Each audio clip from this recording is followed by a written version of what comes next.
with the television cameras here and the plaque on the wall over there.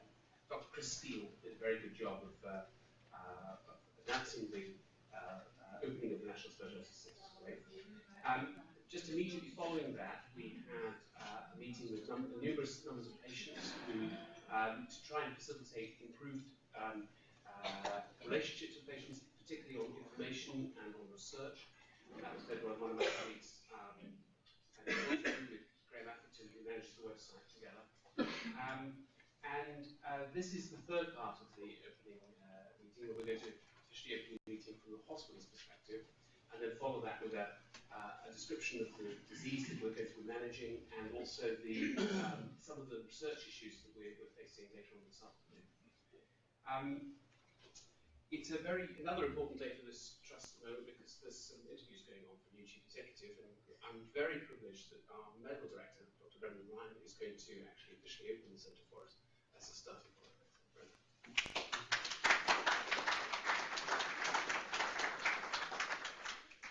Thank you very much. As David said, I'm Brendan. I'm the Trust's medical director, and generally I'm very proud to be the Trust's medical director. And it's days like today, actually, that remind me why. I work in pyjamas when I'm doctoring, and don't encounter aspergillosis very much, it has to be said. So I'm certainly not an expert on the topic, but it's an important disease that not a lot of people see. And we have world experts at it around here, and that's something for us to, I think, celebrate and be proud of. And the opening of the centre today, I think, will give an awful lot of patients an awful lot of benefit, both in the UK and because we're going virtual in other places as well. And so helping patients elsewhere, and also enabling David and colleagues to link with experts in other parts of the world. I'm pretty certain I'm not eminent enough to be stood up here, but I'm certainly very enthusiastic and delighted to be here. And actually, it feels a bit like the National Lottery, because I've got a button to press, and something's going to happen up here, and because we've not had a practice, I'm not quite sure what it is. So if I press the button and run this way, you'll know that. But actually, it's a bit like the National Lottery, because there's a whole bunch of winners going to come out of the opening of the National Aspergillosis Centre, both in the UK and abroad. So I think justifiably has that feel about it. So I wasn't. For my part of my role as medical director on the board of directors here is that I'm the lead for research and development, and I'm not a professor, and indeed I'm not even an academic. And if there is such a role in terms of supporting, cajoling, herding, all sorts of things with senior academics, I guess that's one of the things I do. But in terms of aspergillosis, we have some serious rocket scientists around here, and that as I say, really quite proud to be associated with this event. So, without further ado, I'm now about to press a button, and you will all see what happens. Oh, yes.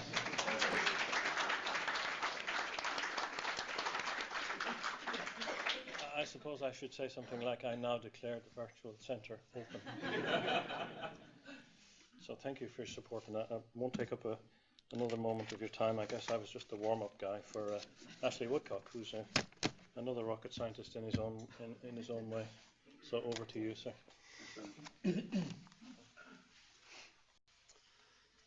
So, Brendan, that's curtains for you, and I suspect a trapdoor for me. David's wife, Marion, said to me as we were coming in, "Don't forget, less is more." And so that's hard for David. It's an enormous pleasure to be here today. I think it's a very exciting moment. It's exciting for the university that I represent. It's exciting for the trust that I work in. And it's especially exciting for the patients who will benefit from the establishment of a collective expertise around what is an incredibly difficult topic. I'm a respiratory physician, and I've been acutely aware for a long, long time that I don't do very well for patients with Aspergillus-related disease.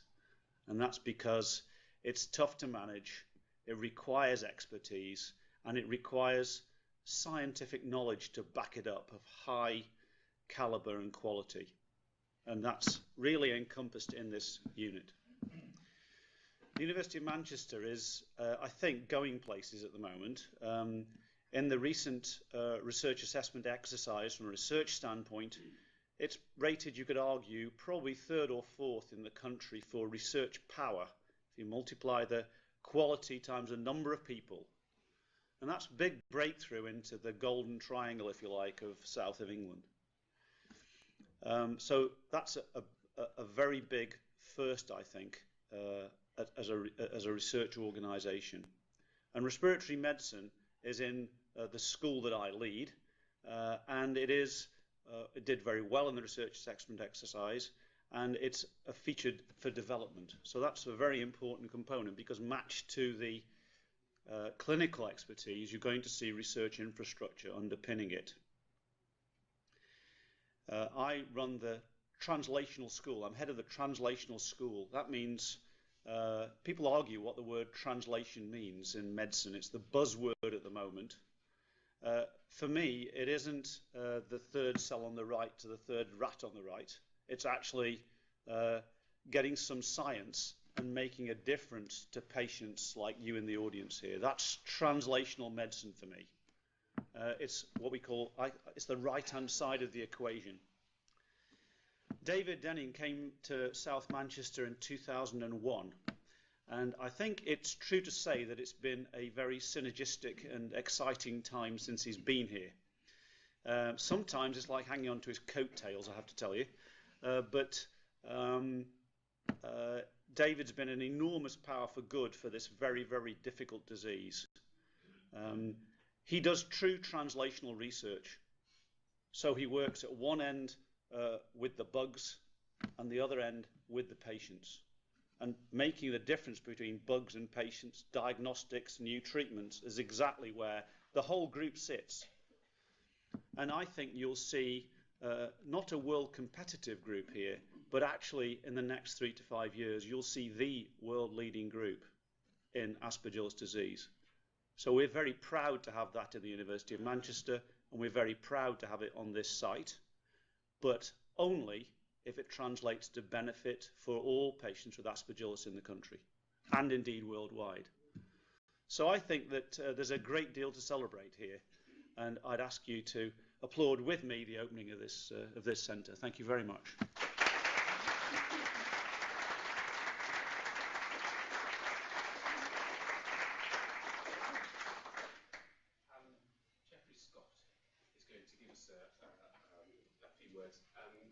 I've known Geoffrey for many, many years. He's a consultant microbiologist, but also an infectious disease physician working at UCH. He's tried to take an early retirement recently, but rather unsuccessfully. He's internationally known for his teaching. He's very, very competent educator. His opinion is extremely well sought after all over London for all sorts of topics. We've been very fortunate that he's chaired the Fungal Research Trust, which has supported our research for many, many years. And so I'm very happy that he's come all the way from London to help open the centre today. It's an enormous pleasure to be here. And the interesting thing, I think, is that if David had got a consultant job at UCH, which is what we wanted, this wouldn't have happened. So, in a curious way, coming up here, coming to Manchester and coming to Wythenshawe has actually facilitated what you're seeing today. What you're seeing today is absolutely remarkable. It's quite extraordinary.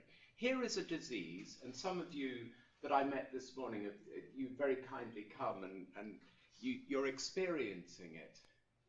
And Ashley's already said, look, I don't really know much about it, and I personally don't know much about it either. I enjoy looking after people with tuberculosis, but this disease, as you know, is an order of magnitude more difficult because we simply don't know very much about it. So if David had been down in the Golden Triangle and tried to set up this fantastic centre that we're watching opening today, he would have failed because of all the vested interests of all the people around him.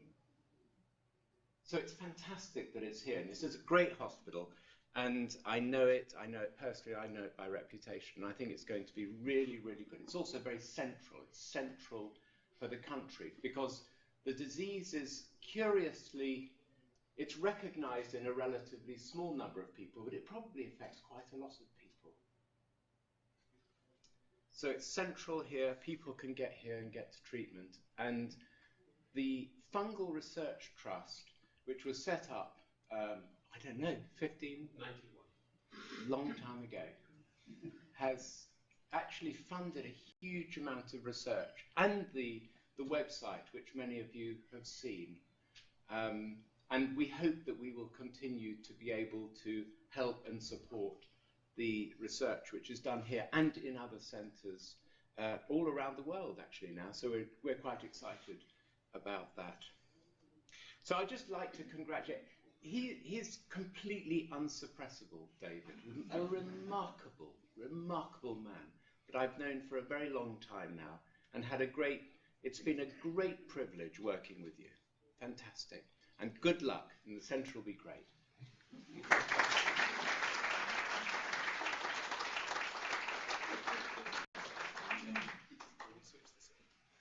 So, thank you. So I'm going to give you a, now what do I do? Magic. I'm going to give you just a little bit of information about the actual disease that we're talking about today, because it is a little bit confusing. I should say that I've been confused multiple times during my career trying to understand it, because you read the piece of literature and it gives you titles and names, but they don't quite correspond with what I'm seeing clinically. And that has been a challenge for us, I think. So it's a set of organisms, mostly Aspergillus fumigatus, that cause different sorts of infection. So you can have invasive aspergillosis, which is generally a life-threatening or very serious infection in people with leukemia or transplant or having cancer chemotherapy, sometimes in intensive care units. You can have chronic pulmonary aspergillosis, which is the focus of the National Centre, which is a long-term problem in those who've had prior lung disease particularly, and have, as we've recently described, some sort of minor but important genetic defects. And then there's allergic aspergillosis, which typically presents as worse asthma or as cystic fibrosis, and often sinusitis as well in people who are generally allergic to things, atopic individuals. And then much less frequently, there is locally invasive infection after injury or surgery. So you can get aspergillus in the eye, and this is fairly common in India and other parts of the Middle East, and you can lose the vision in your eye, for example, or if you after a big burn or in a road traffic accident where you get dragged along the ground and aspergillus on the ground gets in, and so on. So these are, broadly speaking, the four groups of diseases that you can get. Another way of describing that is in terms of the immune system. So you can have patients with very compromised immune systems, for example, after a bone marrow transplant, who are on corticosteroids, and they have a very much higher frequency of acute invasive disease, or those with less defective immunity, such as a patient on low-dose steroids or infliximab for rheumatoid arthritis, who can get subacute disease. Patients whose immune systems are ostensibly normal, although they're not quite normal because of these genetic defects, that can get chronic pulmonary disease and locally invasive disease. And then patients who are very allergic can get these other forms of ABPA and sinusitis and so on. And this pattern of disease, this distribution of disease, is unique amongst microorganisms. There's no other bug out there that does this. There are bugs that can produce life-threatening infections. There are bugs that affect normal people. Of course, tuberculosis is a good example of that. And there are things, cats and dogs, that cause allergy. But there is nothing else that does this in quite the same way. So it's really rather an unusual and unique spectrum of disease. Now we think, but we don't know for sure, that there are probably about 4,000 patients in the UK with invasive aspergillosis each year, roughly. Some of these, unfortunately, are undiagnosed and die before the diagnosis is made. Others are treated, and if they're treated and their immune system gets better, they're cured. We think there are about 750 patients with chronic pulmonary aspergillosis, of whom about 100 so far attend the centre. We think that there's probably somewhere around 200,000 patients with various forms of allergic aspergillosis in the lungs. There may be more if you count sinuses. And it does depend on whether it's all aspergillus. Some of these are other fungi like aspergillus, such as penicillium or cladosporium, that do this. And then the locally invasive infections are very rare, fortunately, with probably around 25 a year in this country, although they are more common in other parts of the world because of not such clean operating rooms, for example. So you start with the chronic pulmonary, and this is the focus of most of the rest of my talk, with infection of the lung by Aspergillus fungus, and it can get into and cause a single fungal ball or an aspergilloma in a cavity that's already there. So you've already got a cavity from something you're born with, or tuberculosis or something. And the underlying diseases associated with this and all forms of chronic pulmonary aspergillosis, and this is work that Nicola Smith, who's going to talk to you later, put together on all of our patients, is classical or tuberculosis, ordinary tuberculosis, what we call atypical TB. Allergic bronchopulmonary aspergillosis is a precursor to chronic pulmonary aspergillosis. Patients who've survived lung cancer, patients who've had pneumothoraces where air gets in around the lungs, patients with emphysema or chronic bronchitis, sarcoidosis, rheumatoid arthritis, following thoracic surgery, possibly because the reason for the thoracic surgery is because of one of these other diseases, asthma itself, chest radiotherapy, and occasionally no cause that we can discern. That's quite rare, fortunately. It does occur. So there's a lot of underlying diseases which make patients at risk. And this is what a single fungal ball looks like. This was a young woman, just about 20, with a single cavity, single fungal ball, and she came in, and I think this was Mark Jones took this out for us, and she's cured. So if you've got a single lesion, you can cure this disease. Here's another one. I think this was the one that Mark did. I think the other one Regis Shah did, one of our surgeons. This is a large fungal ball, probably from a congenital cyst that she was born with. Again, taken out and cured. And you make that diagnosis by what you can see on the X-ray and these, as what's called Aspergillus precipitans. So this is an example of a precipitin test. So these are all different patients' blood around here. And in the middle, you have an Aspergillus extract, which is sort of Aspergillus you grow and you grind it up and extract some stuff from it. You put it in there. And then the antibodies from the patient's blood diffuse through the agar, and the extract diffuses that way. And when they meet, you get these lines. And those lines are precipitating antibody. So the term precipitins comes from that. And these were described first at the Brompton Hospital in the middle 60s, and we still use them. It's pretty old technology, but it does do the job. So the combination of the radiology plus that equals a simple aspergilloma. And when you take them out, as examples here, this is what they look like. They're not very nice. They're sort of quite thick, semi-solid sort of brown things. And you can see how many sort of strands and sort of loose edges they've got on them. And this is live fungus that's growing in a rather slow way in there. And one of the bits of work that is going on in our research group, which Paul Boyer is leading, is actually looking at what the fungus is actually doing in there. And I'm hoping that next year, if we repeat this meeting, he'll be able to tell you more about that, because it's quite interesting. Almost all of it is Aspergillus fumigatus. That's the fungus that is important here. And the results of surgery are really very good. So here are 4 of multiple studies that were done. So 8 of 8 simple aspergillomas resected in France, no deaths, no complications. 14 of 16 resected. There were 2 complications, a wound infection and bleeding, but nobody died. 8 of 8 simple aspergillomas resected, no complications or deaths in India, and another 12 here in Egypt, no deaths or complications. So surgery for these is very good news, and if you've got a single aspergilloma in a single cavity, this is the right way to go if you're fit enough to undergo surgery. So then you have chronic cavitary disease, plus or minus a fungal ball, here. And to illustrate this, this is one of the patients who I've been looking after, referred down from Bury. She's got this very abnormal X-ray on this side. The other side is almost normal. There's a little fungal ball in there, a lot of pleural thickening, and this is the stuff that she coughs up. And she feels dreadful, as you can imagine. And we've been looking after her for about 3.5 years now. She comes and goes in terms of the quality of her life, and it is a challenge, but that's the sort of one of the things. And then this is another example of a patient who's in the room here, and an X-ray here, large cavity here, a little bit of pleural thickening around it. And the problem with these patients sometimes is this, actually from a separate patient who's in the room here, this huge amount of blood that patients can cough up.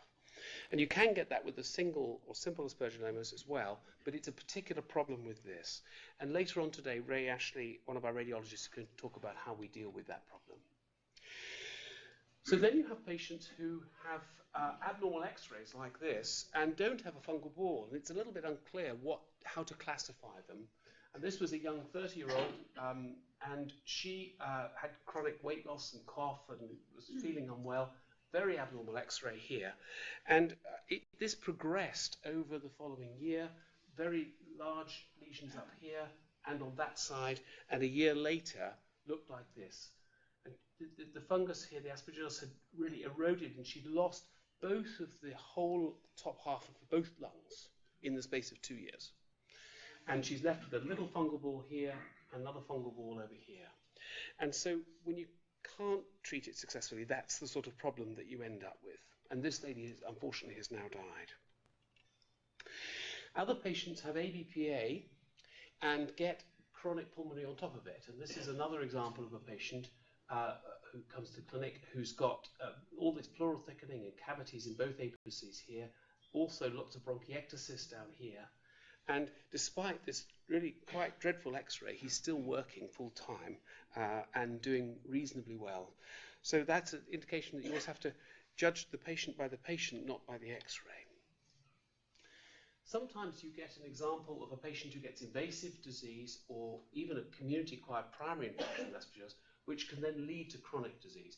Usually invasive disease actually gets better completely and the lung goes back to normal, but sometimes it doesn't and it becomes chronic. And sometimes you get this chronic that progresses to what we call chronic fibrosing, where you get a lot of scarring in the lung close to where the disease occurs. And so this is an example of a patient who I looked after who previously had a funny sort of TB, large cavity up here, multiple small cavities underneath it there.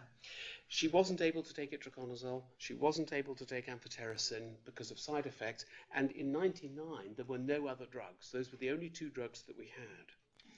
And a couple of years later she developed this large fungal ball in the cavity here, was feeling pretty poorly, and she then developed complete fibrosis or scarring of the whole of that left lung. And then, unfortunately, about 2 months after that, developed pneumonia, and on the other side, and died because she only had the 1 lung left. And so this fibrosis is something we do not understand at all at the moment. Unfortunately, it's uncommon, but untreated, this is part of the natural history of the disease. Here's another example of a lady who didn't want treatment for many years, and she developed as a fungal ball there, multiple cavities and fibrosis, and this progressed over 5 years, and she gradually lost the whole of that left lung. And then you have other patients like this who look like they've got a bad lung and do have a bad lung on that side, and you think there's probably some lung left in there, but in fact on scan it's all cavities and scarring. There's no lung, there's no functional lung on that side at all. So she's essentially in the same boat, although it's mostly with cavities. And this was a lady who came from abroad and is now living here and had tuberculosis before that and was untreated for all those time and not diagnosed before she got here. Now, the Brompton Hospital wrote up a large series of patients with chronic pulmonary aspergillosis and an aspergilloma from 56 to 1980. And they plotted the outcomes of these patients by whether they had surgery or whether they had medical therapy. And of course, this is the only drug that was available in this era was intravenous amphotericin. So we had none of the oral azoles at all. And patients who are, as I've shown you, simple patients with aspergillomas are usually better in terms of their lung function, quality of life, and it's easier to operate on them. And so surgery seemed to help these patients earlier compared with medical therapy alone. But you can see over a 15-year period, it's a long period of follow-up here, almost all of the patients eventually died on the medical front, but on the surgical front, about half of them died. So there was a benefit for surgery for those who could have it. But this is pre-azoles, this is pre-antifungal therapy. And the medical therapy these patients got was really nothing like the medical therapy we're now using. This is another study from 1987 separating sarcoidosis, which was quite common, and tuberculosis, a much shorter time frame, up to 6 years here. And you can see about half the patients with TB had died by the end of 6 years, but the patients with sarcoid seem to die much earlier. And we think that's because of steroids. A lot of people treat sarcoidosis with steroids, and steroids are bad for fungus. They allow fungus to grow, and it accelerates it, and it depresses the immune system. And in this Duke study, they actually looked at their experience with steroids, and it was given to 10 patients, 5 of whom improved, but the aspergilloma enlarged in 2 patients during that time frame, and it didn't change the hemoptysis in one of the 2 patients. So we try and avoid steroids as much as we can in this disease, although sometimes we can't, because some patients with asthma require inhaled steroids for their asthma or ABPA, but we do try and avoid it. And this is an example of why. This is a lady who's also in the audience. This is her x-rays with sarcoid here, and she was given steroids, and that's what happened after a couple of months. And so this is an example, illustration of the difficulties of treating with steroids without antifungals. So we recently published guidelines for the therapy of all forms of aspergillosis, including invasive and chronic pulmonary aspergillosis. And this was what's called the IDSA guidelines, which stands for the Infectious Disease Society of America. There aren't any British guidelines on this. And so the recommendations for aspergilloma was no therapy or surgical excision, but an alternative was oral therapy. And for chronic cavitary disease was itraconazole or voriconazole. And if they didn't work, then an alternative, such as the other drugs we've got for invasive disease, like posaconazole, amphotericin, and echinocandins. And judging response to therapy can be hard. In fact, it's a slow disease. It comes slowly and it goes slowly in terms of symptoms.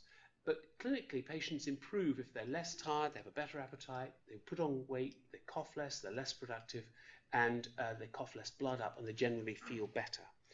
And from the blood test perspective, we do what's called plasma viscosity and C-reactive protein, and that comes down. The Aspergillus precipitans also fall, but they take months to do so.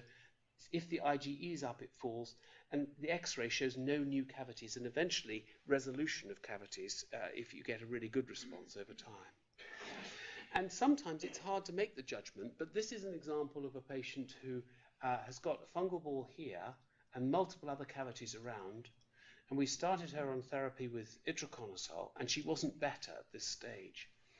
And those of you with sharp eyes will see that actually there's been quite a big change in this area over that time, with deterioration and new cavity formation. And so this is a lady who clearly failed itraconazole, absolutely outright failure of itraconazole. And she went on to voriconazole and did quite well with voriconazole.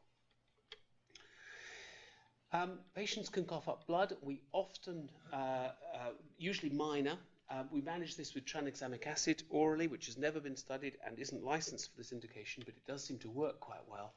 And as you'll hear later, bronchial embolization is a good vessel if the vessel's appropriate to be embolized and the patient's able to lie flat for 2 or 3 hours. And sometimes you can get hemoptysis out of kilter with the medical therapy so that the patients can be better medically but still be coughing up blood, and vice versa. So you have to judge them as almost independent variables in terms of management.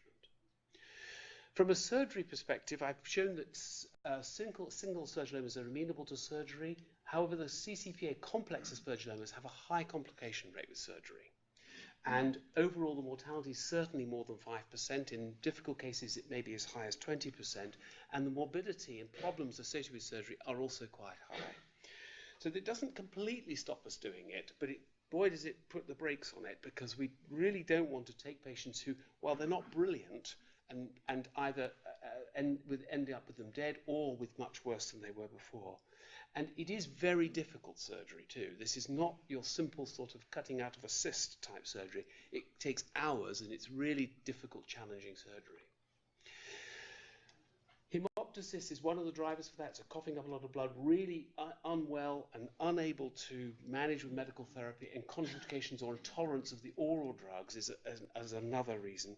And recently we've had a new indication, which is azole resistance, as a reason for operating on a patient in whom it wasn't exactly clear whether we should make that decision. And one of the patients in the audience, this was the indication for her, and she's done very well as a result of it. So it was the right decision for her, but it hasn't ever been done before as a reason for operating on a patient. The other problem you get is the patients get better and then they get worse again. And this is quite common. We lose control after months or years sometimes with the treatment. One of the reasons is antifungal resistance, and Susan Howard's going to talk about that a bit this afternoon. Another reason is low blood levels of itraconazole, and Jodie Lessner's going to talk about itraconazole generally this afternoon. Drug interactions are a problem. We have to watch for those. The patient isn't taking their tablets, and that occasionally is a case. They just get tired of it, or they have side effects from it, and they don't want to take it anymore. And then we sometimes lose control, probably for immunological reasons. We don't completely understand that. And then a question I'm often asked is, can I stop the treatment? I've been taking it, doctor, for a year now, and I'm a bit better. Can I stop? And that's a question which we don't have the formal answer to. But I'll give you one example. This was a patient who was doing really well. We treated him actually overall for about 10 years, but he'd had 5 years of itraconazole therapy. And he had a very good radiological result with a very thin walled cavity here, which is really a good result. There's still a bit of pleural thickening there, but this is a very good X-ray for somebody with this disease. So we made a decision, a mutual decision. Do you want to stop? Well, what do you think, doctor? Well, I don't know. Well, we'll backwards and forwards discussing it. We made a decision to stop after 5 years. And 3 months later, his X-ray was much worse. He felt terrible. His inflammatory markers were up. His aspergillus precipitans were up, and we started him again. And it took another 2 years to gain control of his disease.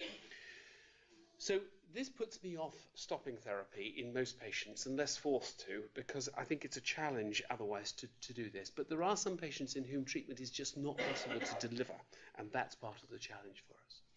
So the principles of treatment is that because there are important defects in innate immunity, long-term, possibly lifelong treatment seems to be important for these patients. Most experience with itraconazole is with the initial therapy. That's where we really understand the outcomes best. But there's a lot of patients who can't take it. There's problems with low blood levels. Patients fail, and then resistance can occur. Itraconazole failures do respond to vori or posaconazole. Intravenous ambisome or other forms of amphotericin are partially effective, but you can only give it for a limited period of time in the hospital on a daily basis. But we have got some patients on long-term therapy for azole resistance as well. And gamma interferon as an immune treatment is also helpful in some cases. We also need to monitor for azole resistance because that's one of the biggest problems that we're facing in terms of these long-term therapy courses. So what's the centre going to do? We're going to, it's been funded by the Department of Health National Commissioning Group, and Andrew Bibby's going to tell us about how that operates in broad terms. It's going to provide provision of care for all patients in England and Scotland, and possibly for Wales, Northern Ireland and other places if those governments decide to fund it, with chronic pulmonary aspergillosis, but it isn't going to pay for surgical excision of simple aspergilloma because there are thoracic surgeons all over the country that can do that, and they don't need to come here, although certainly we can do it and do it. It's going to strengthen our laboratory, which is in this building upstairs, with the appointment of Professor Malcolm Richardson, which is very good news. He's a highly experienced mycologist, internationally recognized, and together with Caroline Moore and Susan Howard and others who've contributed to the growth of that and keeping that lab going for 17, 18 years now, that's going to mean a broadening of the tests that are going to be done, development of new tests, and better interpretation of the tests that we already have. The focus of the centre is on outpatient care, but we can also admit patients to hospital, There's thoracic surgery available, as I've indicated, and interventional radiology for those patients who are bleeding as well.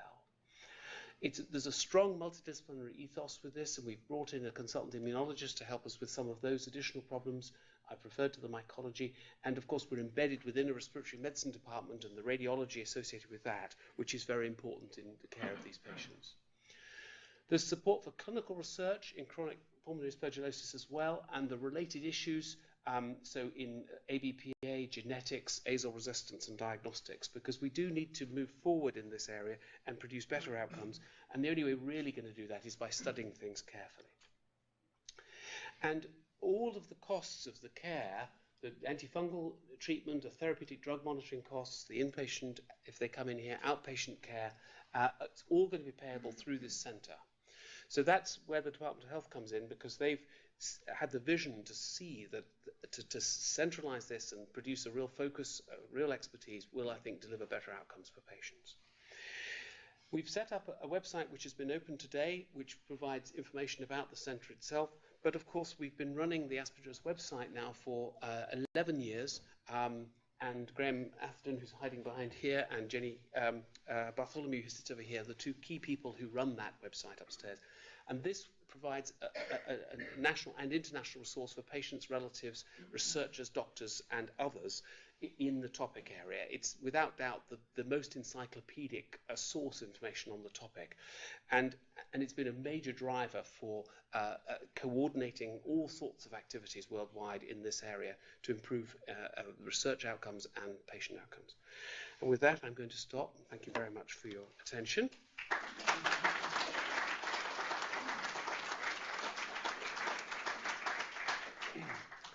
Now, I'm going to introduce two of my patients, if that's all right, and they're going to tell you what it's like to have aspergillosis. They've got different forms of aspergillosis, and they're going to not describe this in medical terms as I have, but in personal terms. So, Sunil Sumithacker, do you want to come up and tell us what it's like?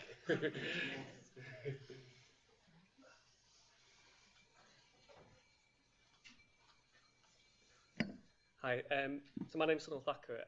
I'm actually a pharmacist, a clinical pharmacist. I was working at Hope Hospital and now work for my dad. I had to quit hospital due to the fact I was getting infections quite regularly. So prior to being ill in 2005, I was actually quite keen on sport. I did football, tennis, squash, did a mini triathlon and did lots of different things really. And everything was just a fit, healthy 26-year-old, and everything was going all fine. And then in October 2005, I decided I thought I'd try and do the Great North Run. I've always done short distances, thought I'd do a long distance. Started running outdoors, and it got to about December time. I was running 10k, playing football, and suddenly I felt like I was breathing and nothing was happening. And so I was breathing in, and it felt like there was just nothing going there, and I felt like I had to keep breathing in and in. And it was all initially exercise induced. And then on New Year's Day, I was driving back from Bristol, and I was just driving back off from New Year's Eve party, as you do, had a couple of drinks, and suddenly I really struggled to breathe and ended up, someone else drove and ended up in the hospital. And because I was a well-controlled asthmatic before this, they went down the asthma route. I was given nebulizers, which didn't help, steroids and antibiotics, and it was classed as like a viral chest infection. It just didn't feel like asthma, though something about it told me it was something quite a lot different. So that was in 2005, 2006. I was then under local hospital for the chest consultant, a respiratory nurse, and had trials of exercise-induced, still classed as thinking it was exercise-induced asthma, of Intal and Montelukast, one of the two of the drugs. But my symptoms was I was coughing lots, and when I mean lots, I'm talking 200 times a day. I mean, speaking to the patients here as well, I mean, I've been quite lucky in the fact I've got here only in a few years. Some people have had it for years. But yeah, coughing 200 times a day, and when you're at work, when you're playing sport or whatever, it's quite off-putting. I was very tired, and it felt like I was having a permanent chest infection. But every time I had a sputum sample, everything actually was clear. So what did I have to do really? Well, I stopped socialising pubs. I just felt like maybe smoke was affecting me. maybe drink was affecting me, exercise was affecting me, so I pretty much stopped a lot of things, and just pretty much just went to work and stayed at home. Then I thought maybe if I went abroad, so I went to Brazil, and because I'm quite into backpacking, and again similar symptoms. I was coughing lots. I couldn't do as much as friends were doing, so I'd have to stay around as much because obviously everything there as well didn't really help at all when I came. So when I came back, I told the consultant about the cough, and he gave me a trial of another drug, omeprazole. I think it was gastric acid, to do with gastric acid. Had 6 weeks of that. Still no joy at all, and I was still coughing lots and still basically just going to work, sleeping all night, and then going back to work. Luckily, my fat mate or my family would just wake me up to feed me, really. My lowest point, which is good it's good to tell you, because I am a medical professional, it's good to tell you as a patient's perspective the reality of it. And one of the major reality was I'm very, very family orientated, and my brother just had a baby, and I was so frightened of what I had that I didn't go near him, and that was quite upsetting because obviously you want to share this so much, and I spent so much time traveling with my brother, but I wasn't able to do this. And again, the symptoms: coughing, sleeping, just tiredness, not really being able to function and just live a normal life at that time. The chest consultant then realised something else was going on, but didn't know what to do. So he just referred. I was split in two ways. One, referred to immunology and classed as having chronic fatigue syndrome. And the cough, I came to the Northwest Lung Centre for the cough. The immunology results came back, everything was fine, except I was allergic to house dust mites, which I already knew through my asthma. So then really was focused was the cough, and that was under Dr. Jackie Smith. And extensive tests over the next few months, and once I had a scope, found there was extensive mucus secretions and positive for a bacterial infection called Haemophilus, and it was diagnosed at that time with bronchiectasis, which Professor Denning mentioned earlier, and but then the CT scan didn't confirm this, so it's still none the wiser. I felt like at this stage I was getting looked at, and they were going to go all out to find out what was going on. And that's crucial when you're, as a patient, it's like this awareness of what's going on, because I think it's so rare to know what is happening. And from one minute being a fit young lad to completely changing, going into the circle, and just not being able to do very much, really. So I was given a drug called azithromycin for any time I felt unwell. And I felt like this is going to be my life now. This is just, so what's going to happen? Get infection, take the drug. So I just thought, well, I've got to accept this. I'm not going to be defeatist. So I started training last year for the Manchester 10K run. Just thought I'd lower it from the Great North Run, and it was actually helping, because when I was running, I'd actually bring up a lot of mucus and get rid of it. So even though it was really hard to do, I just decided that it was something I wanted to do. And it did help. It made me feel better because I felt like I was getting rid of it, and I thought it was a good thing. Then after the run, I went to Glastonbury because I like music festivals, and after that I got ill again and took the azithromycin. This time nothing, I knew it wasn't working, and again straight away spoke to the Northwest Lung Centre, and again got straight in there, and I had another scope, and I found out it was actually, I just vaguely remember waking up and Dr. Jackie Smith showed me that there was like 3 ulcers. And I went back to sleep, and then suddenly woke up, and I said to my mum, like, what's going on? I can't remember what exactly happened.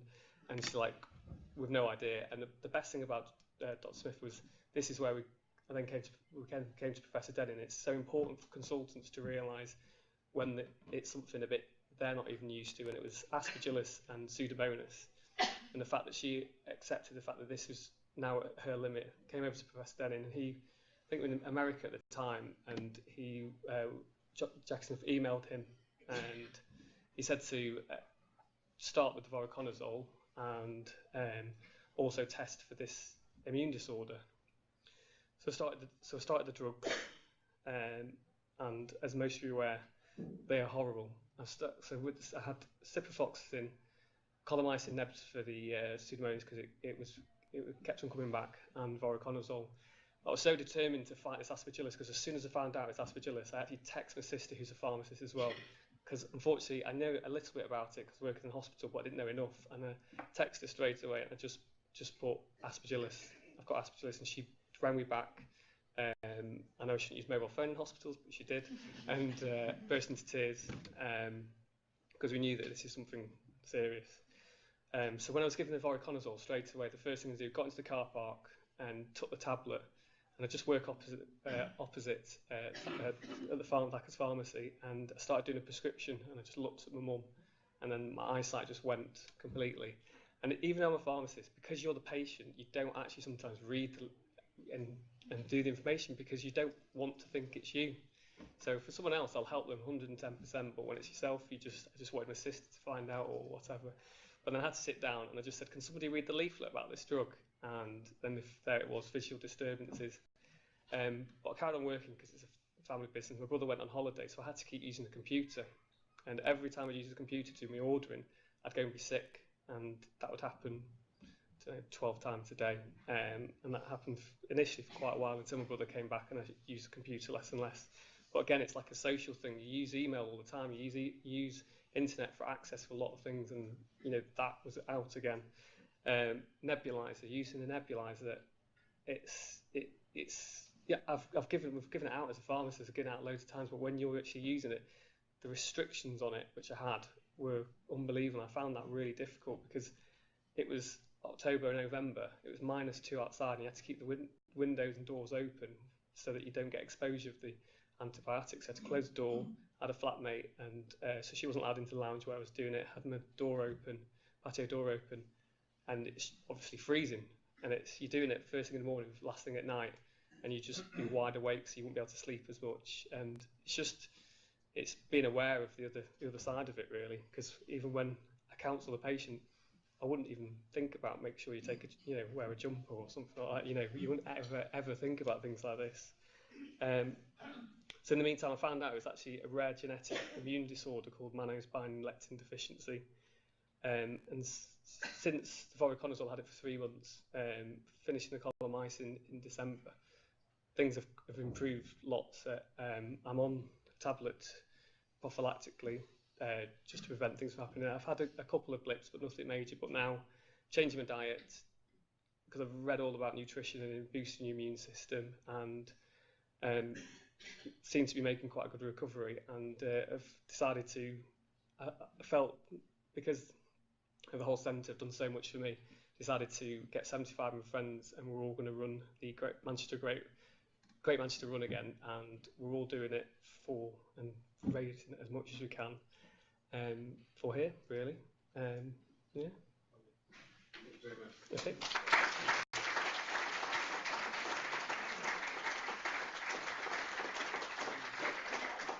Thanks, that's great. So another of my patients, Peter Allen, has also come up. He doesn't live around the corner. He's going to tell us his story, which is a different story. So,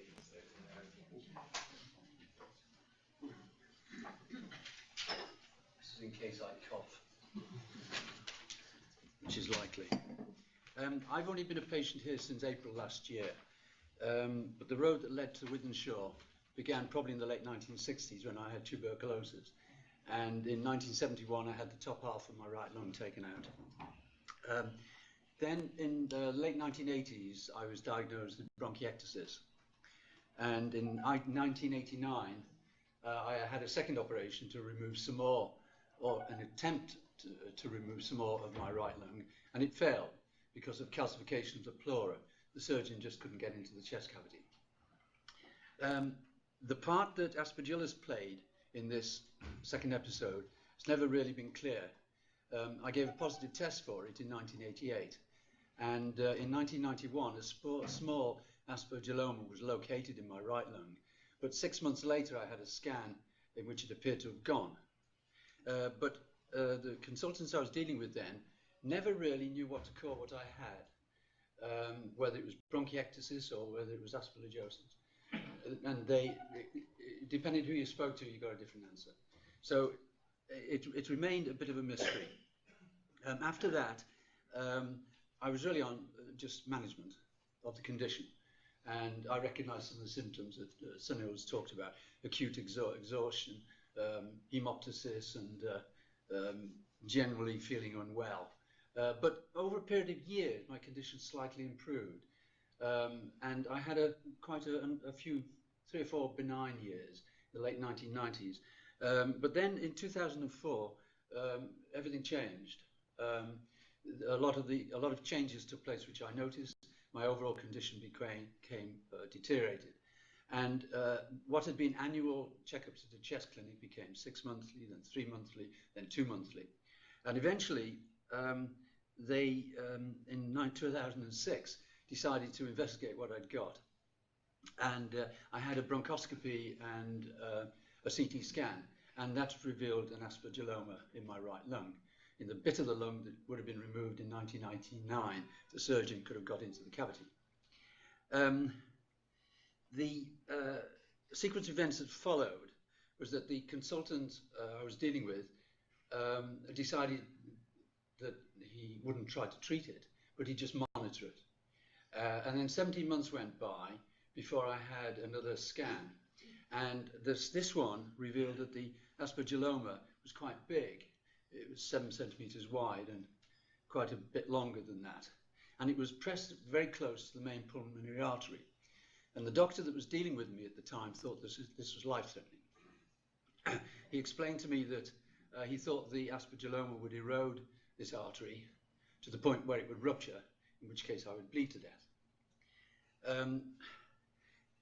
There was no surgical option available because of my prior history, but he put me on itraconazole, but said he didn't think it was going to do me much good. So I went home and I prepared to put my estate in order. But I also typed in the words aspergillus in Google, see what I could find. And this was January last year. And I found Professor Denning's website. So I went to see my GP and told him this sorry story. And his first reaction was that I needed a second opinion. So I said, well, will you try and arrange a referral to Wythenshawe? And he managed to do that. So by the time I came here for the first time in April last year, itraconazole was making me so sick, I'd had to stop taking it. Once I got here, I was then put on voriconazole and told that the chances of my bleeding to death, the way that had been described to me, were slightly exaggerated. I was much relieved to hear this, but at least I got an updated will out of the whole exercise. The voriconazole went okay for some time, and then in November my toes went numb. So that was stopped. And I'm now taking posaconazole. The side effects from this are, and this is these damned azoles, they all seem to have side effects. The side effects are just about tolerable at the moment, but should they become intolerable and I have to stop taking it, there are not many options left for treating my condition with drugs, which is why I was quite relieved to hear that Mr. Krusiak is looking into the option of trying to remove aspergillomas with keyhole surgery, and that is a procedure that would work on me. And I was pleased because when I asked to be referred here, I rather hoped that I would come across an innovative approach to treatment of disease, and that I think is certainly an example of it. Now, I don't know to what extent my experiences are common or typical, particularly the last 5 or 6 years, but it certainly had a marked effect on the way I think about things. Aspergillomas and related matters are quite rare, and there are probably hundreds of chest clinics around the country in which experience about dealing with them is very, very limited.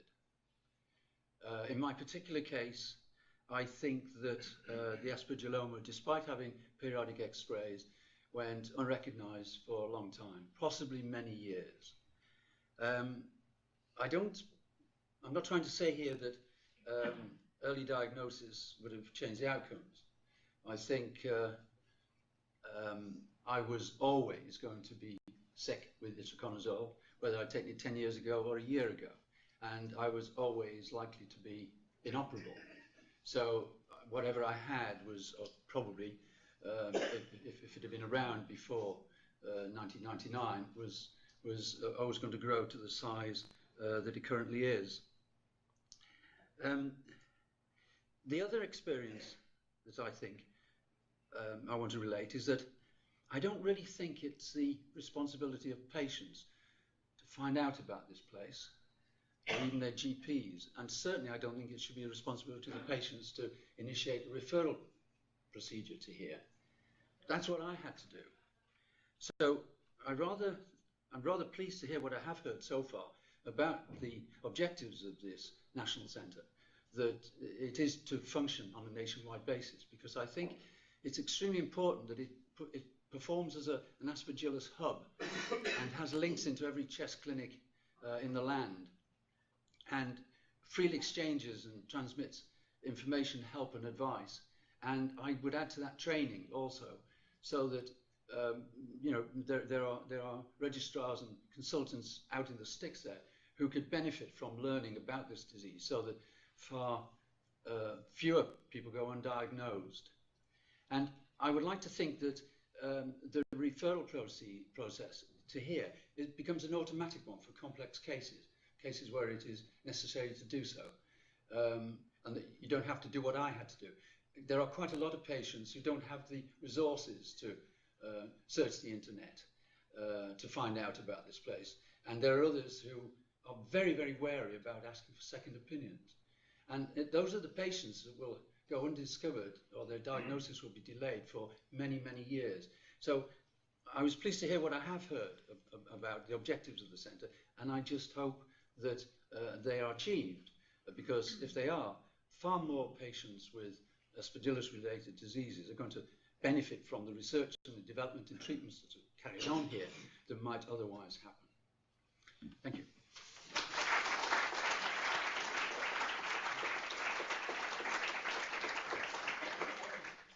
So it's my pleasure now for the last part of this first session to introduce Andrew Bibby, who's come up from the Department of Health. He's a commissioning officer, I think. I'm not sure that sounds military. In the National Commissioning Group.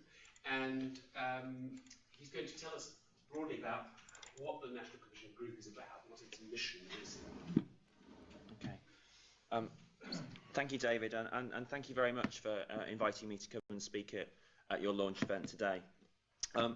As David said, my name's Andrew Bibby, and I'm a senior commissioning manager within the National Specialised Commissioning Team. And our role really is to plan very rare and unusual healthcare services for either conditions where there are very small numbers of patients, or procedures that are only undertaken very rarely within the United Kingdom. Just to give you a bit of background as to sort of how sort of the funding of health services works in England. Every year the Department of Health gets a lump sum from the Treasury, from taxpayers' money. And currently the English budget for the sort of the government department that's responsible for health is £90 billion a year. The significant majority of that, 80 billion, is allocated by the department to the NHS in the form of a revenue allocation, and the revenue allocation essentially pays for all of the hospital and community health services that are needed for the country. The other 10 million fund things like capital expenditure into building new hospitals, some central kind of pieces of work, things like the National Institute of Clinical Excellence and the sort of the performance management roles that sort of other NHS bodies have. But the significant majority, £80 billion a year, is actually spent directly on hospital and community health services. And that money is allocated by the department to 150 organisations in England called primary care trusts, who have the responsibility for planning and funding health services for local populations. In addition to that, there are sort of other organisations that have a funding and planning role within the health service for services that are quite rare and quite unusual, and that need to be planned at a population size of about 1 million people, 1 million, between 1 million and 5 million as a planning population. We have 10 organisations in England called specialised commissioning groups, and they manage approximately 10 to 15% of that revenue allocation within the health service. And then there's the body I work for, which is the National Commissioning Group, and we have a responsibility for looking after the very, very rare and very, very unusual services in England. And we have an annual budget of £470 million, which works out to just over 0.5% of the revenue allocation for the health service in England.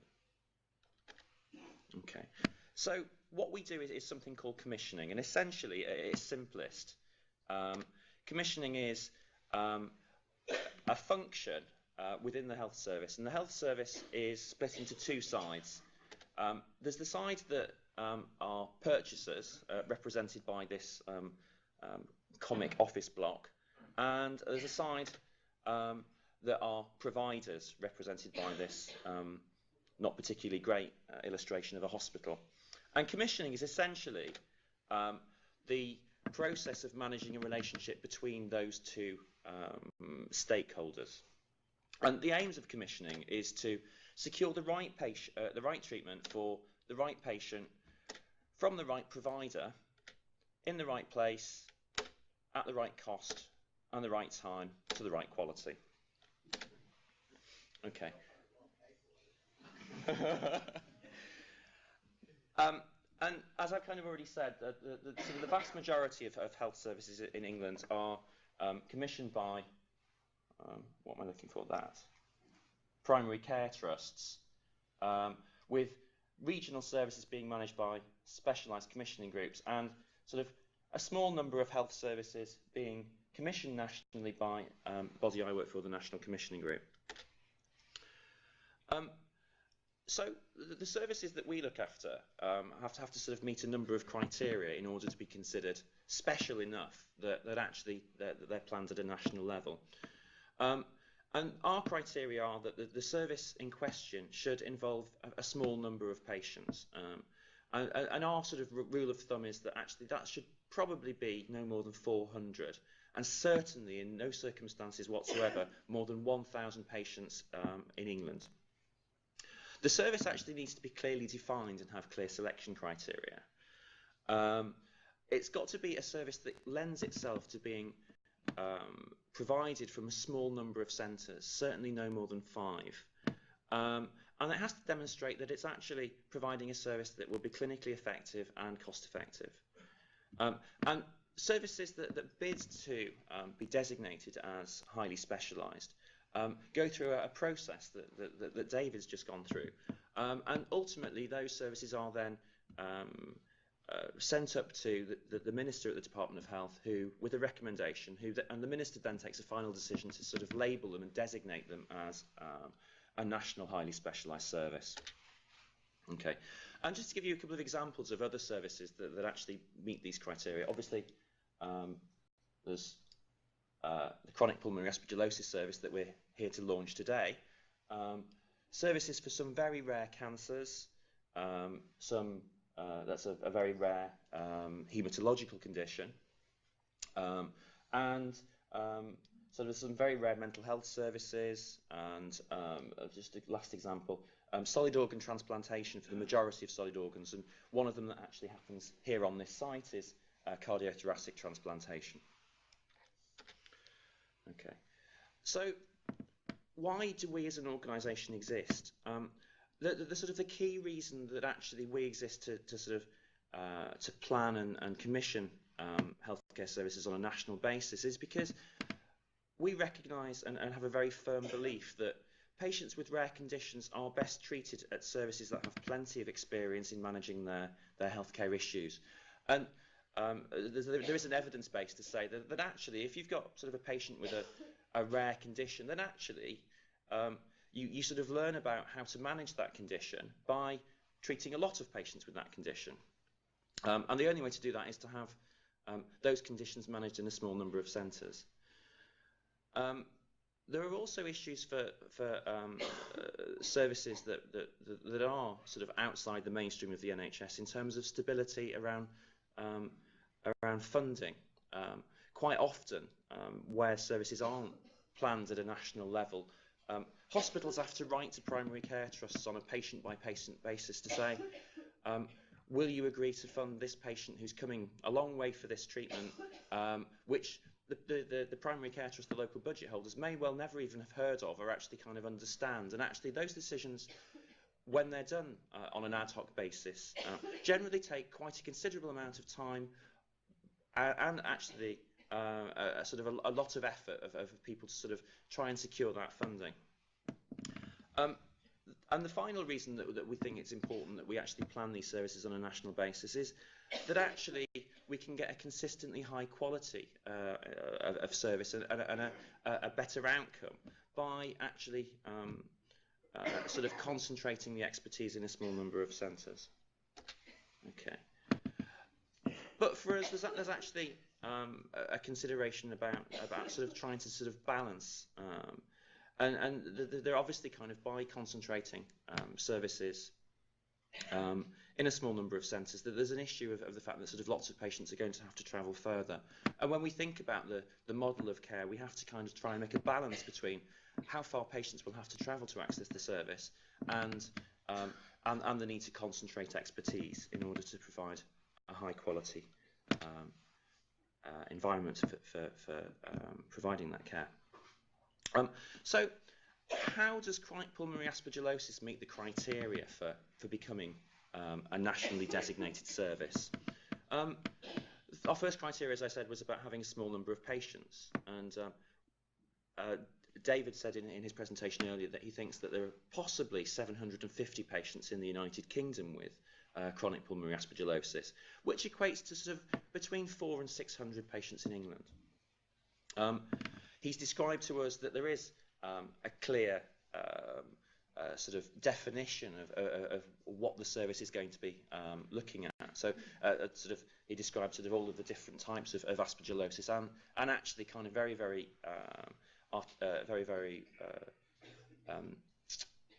well identified sort of and articulated the subgroup of patients that actually would be part of this national arrangement.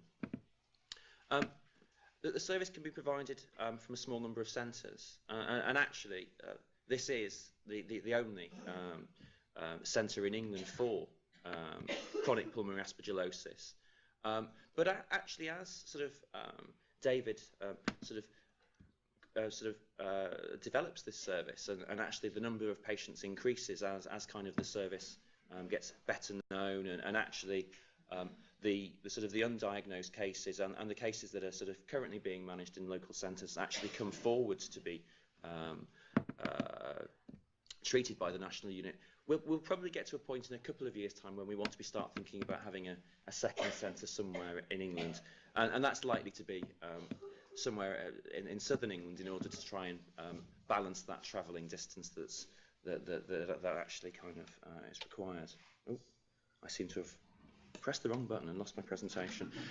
There we go. We also have a sort of a criteria, as I said, about making sure that the service is clinically effective and cost effective. And one of the key strengths in David's application for designation of the national service was about sort of an argument that he made about the sort of how crucial it is that the clinician prescribing these very complex antifungal drugs actually is very expert in doing that. Partly in order to sort of make sure that the patients that need them are getting them, but actually that the right antifungal is being prescribed at the right time for the right patient, and actually the sort of also to sort of minimise the potential for antifungal resistance development. So that was one of the key arguments that David made about designation and that we heard, and I think that's one of the key strengths of actually sort of this kind of service. As I kind of said earlier, due to sort of the the way that the NHS is structured, if this service was commissioned by PCTs locally, there would be lots of headaches and lots of paperwork about getting the funding of each individual patient's prescriptions for antifungals agreed by the PCT that would otherwise hold that budget. Okay. So, I mean, David's already sort of talked about this a little bit, but essentially this service was nationally commissioned as of the 1st of April 2009, so it's been sort of running as a national service or a nationally commissioned service for a month now. And essentially what it is that we're paying for is the diagnosis and assessment of patients with chronic pulmonary aspergillosis, the treatment of those patients, some very specialised diagnostic and laboratory services, and the ongoing and follow-up care related to the condition. That's really kind of the end of my short presentation, but to finish off, I'd just like to congratulate David and his team for pulling together this national service, and I know there's been a significant amount of work involved from a large number of people in terms of actually working through how this service will work, the logistics, and I know David's been giving a vast amount of thought into sort of how best to configure a national service. And we at the National Specialised Commissioning Team very much look forward to working with you to improving the care for people with chronic pulmonary aspergillosis. Thank you.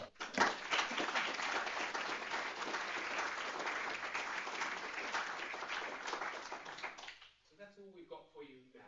We're going to have tea, coffee, and then we'll come back in about half an hour and we're going to give you some semi-research presentations, but research for those of you who aren't researchers, so we try to put it in the context. And so we'll see you back in half an hour, 3 o'clock.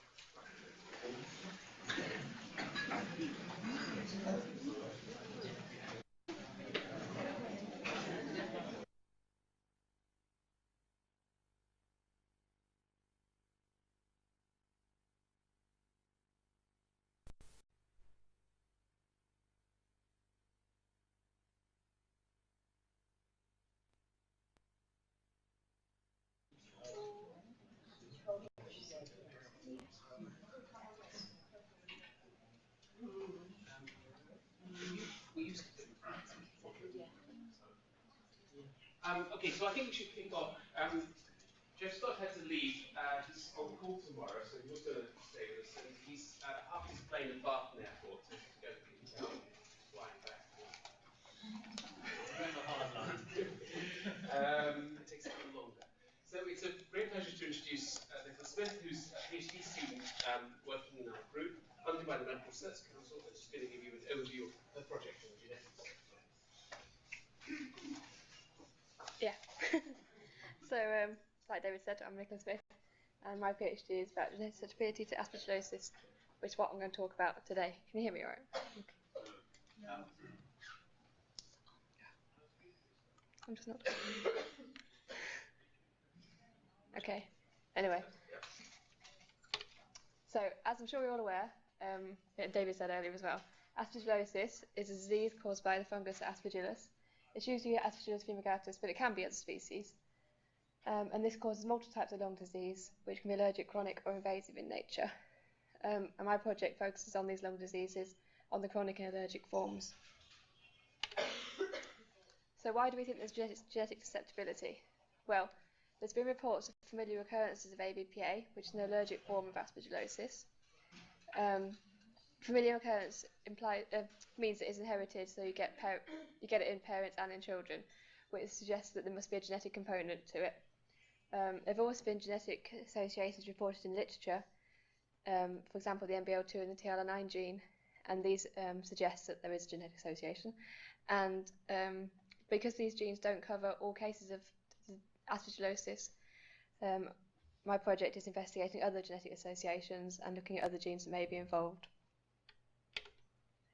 So, genes are made of DNA, and the blueprints for proteins, and these proteins are the building blocks of our bodies, so they're really important for the structural components and the cellular function of cells in our bodies. And the genes and the proteins that they produce vary between people, so you can see this because we look different and we've got different eye, different hair colour. But it also can affect things that you can't see, so it can lead to differences in genes can affect the susceptibility to disease. And this is obviously what my project looks at. So example of this is the MBL gene. The gene is MBL2, but the protein is MBL. And this is a gene this is the protein that binds to microbes and pathogens when your body encounters them. And when MBL binds to the microbes, it enhances their phagocytosis by immune cells. So this means that you can see the picture. The pathogen comes into the body, and the red dots are the MBL, which sticks to the pathogen, and then this cell here is an immune cell. It's a macrophage, and it senses the MBL attached to the pathogen and engulfs the pathogen in the MBL, and then then it gobbles it up and digests it and stops the infection. Now the macrophage can do this without the MBL being present, but it works much better if the MBL is on the pathogen. And so the MBL gene has been investigated, and you find that there are genetic variants, and some of these variants result in low expression levels, which means there's less protein in the body. So when the pathogen comes in, there's less protein to fight it. And then there's other variants that are found to produce non-functioning protein. So this means although the protein is there, it doesn't work very well or doesn't work at all, and therefore can't fight off the infection. And these variants have been associated with chronic pulmonary aspergillosis, which obviously means that they're associated and it's important for the disease. But and my project is looking for similar things, but in other genes. And the method that I'm using is that I recruit patients from the severe asthma clinic and the chest clinic here at Wythenshawe. And once I've collected patients, we would collect phenotyping data, which allows us to accurately classify the disease and means we can compare like with like. And then we also get information on underlying diseases, which I'll talk about a bit later. I also collect blood, from which I can extract the macrophages, which are the immune cells that I talked about earlier. And I use these to look at their response to the Aspergillus fungus. I'll talk about that in a minute as well. I also get DNA from the blood samples, which we can use to look at the genes. So underlying diseases, first of all. This is a sample of 94 patients with chronic pulmonary aspergillosis that attended the chest clinic here at Wythenshawe. And as you can see, they have a range of underlying diseases, but the most common of which are TB and atypical TB here, which together account for about a third of the patients. But also the other diseases, there's obviously a wide range of diseases that are underlying, and some of these, such as COPD, are very common in the population as a whole, but only a small proportion of COPD patients will go on to develop chronic pulmonary aspergillosis, which obviously implies that there are other factors involved. It's not just that they get COPD and then they get CPA. So these other factors may therefore be genetic, which is what I'm investigating. So now we move on to the cell culture aspect of my project. And so for this, we extract macrophages from the blood, which, like I said earlier, these are innate immune cells. And because you find the macrophages in your lungs, and you breathe in the fungus, the macrophages are therefore some of the first cells to come into contact with the fungus. And what I do is I culture my macrophages with Aspergillus, and we look at what genes are expressed. And then we do this in cells in healthy volunteers as well as in patients, and look at the differences in these genes expressed. And the reason for this is that because the genes are expressed when the macrophages encounter the fungus, it suggests they're important for fighting the fungus.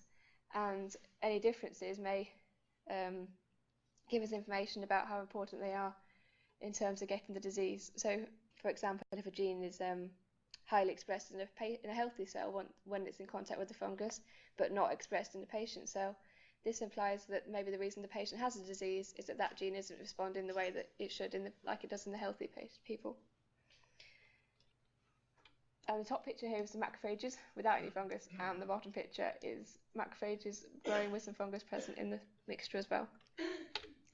So we haven't done any of the gene expression work yet, because we're waiting to get all the samples together and then we can analyse them all in one go. But we have done some work looking at the different time points which we're going to use, and these pictures are just photographs of the cells growing on the plate after 3 hours, 6 hours, and 9 hours of cold culture. So we put on the fungus, and then after 3 hours I take a picture, and 6 hours and 9 hours. And the top pictures here show macrophages with fungus, and the bottom picture shows just the fungus.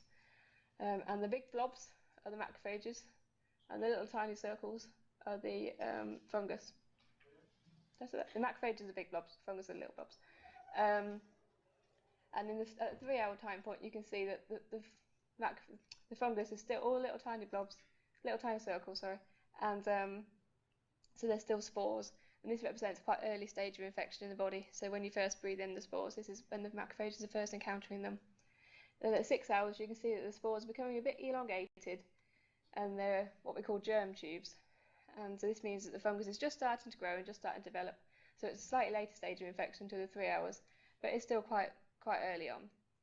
And then at 9 hours, you can see the fungus is it's got all these hyphal growths, so it's growing well.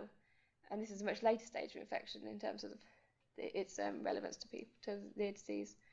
And you can see that in the picture with just the fungus, there's much more fungal growth than in the picture with the macrophages as well. So obviously the macrophages are fighting off the fungus and stopping it growing quite as much as if they weren't there, so they are doing something. And these are important to look at the different time stages so that we can see what genes are important at what stage of infection in the body. So moving on now to the genetic association studies. So this is when I look at the DNA of the patients and I compare the genes of the healthy volunteers to the genes of the patients, and then we look for any differences between the genes. And then when we find these differences, we're going to look and see how these affect the protein. So therefore, looking for things like the lower expression levels or the poorer function that we found that other people have found with MBL. And then we'll hopefully associate these differences with the aspergillosis disease. And we're going to start off by looking at innate immune genes, because these are genes that are involved in the early stages of infection and in the recognition and response to the fungus, and therefore they might be, well, we think they're important. But we're going to use the cell culture work to try and identify more genes that may be important as well. So far, I talked about this earlier, but so far we recruited 233 patients. We've got phenotyping data for 182 and blood for 206, and from the 216. And from the blood samples, I've extracted DNA for 96. So we're going quite well at the moment.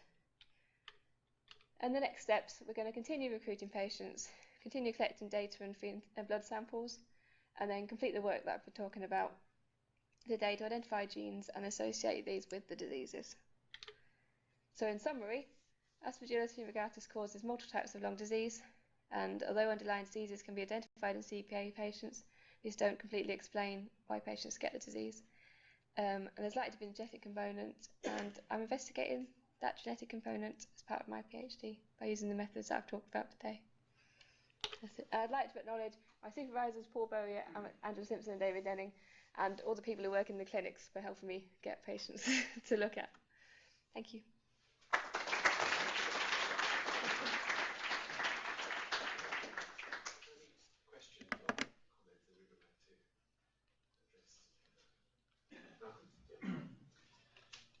How quickly do the macrophages actually ingest the Aspergillus canidia in your system? We can't actually see them physically ingesting them yet. We haven't looked at that detail, so I don't know.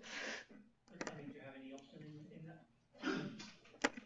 There has been work done, but I can't remember it. Sorry. They usually ingest quite quickly. Yes, quickly. Quite a long time to kill them. Some aren't killed very well, I think. Yes.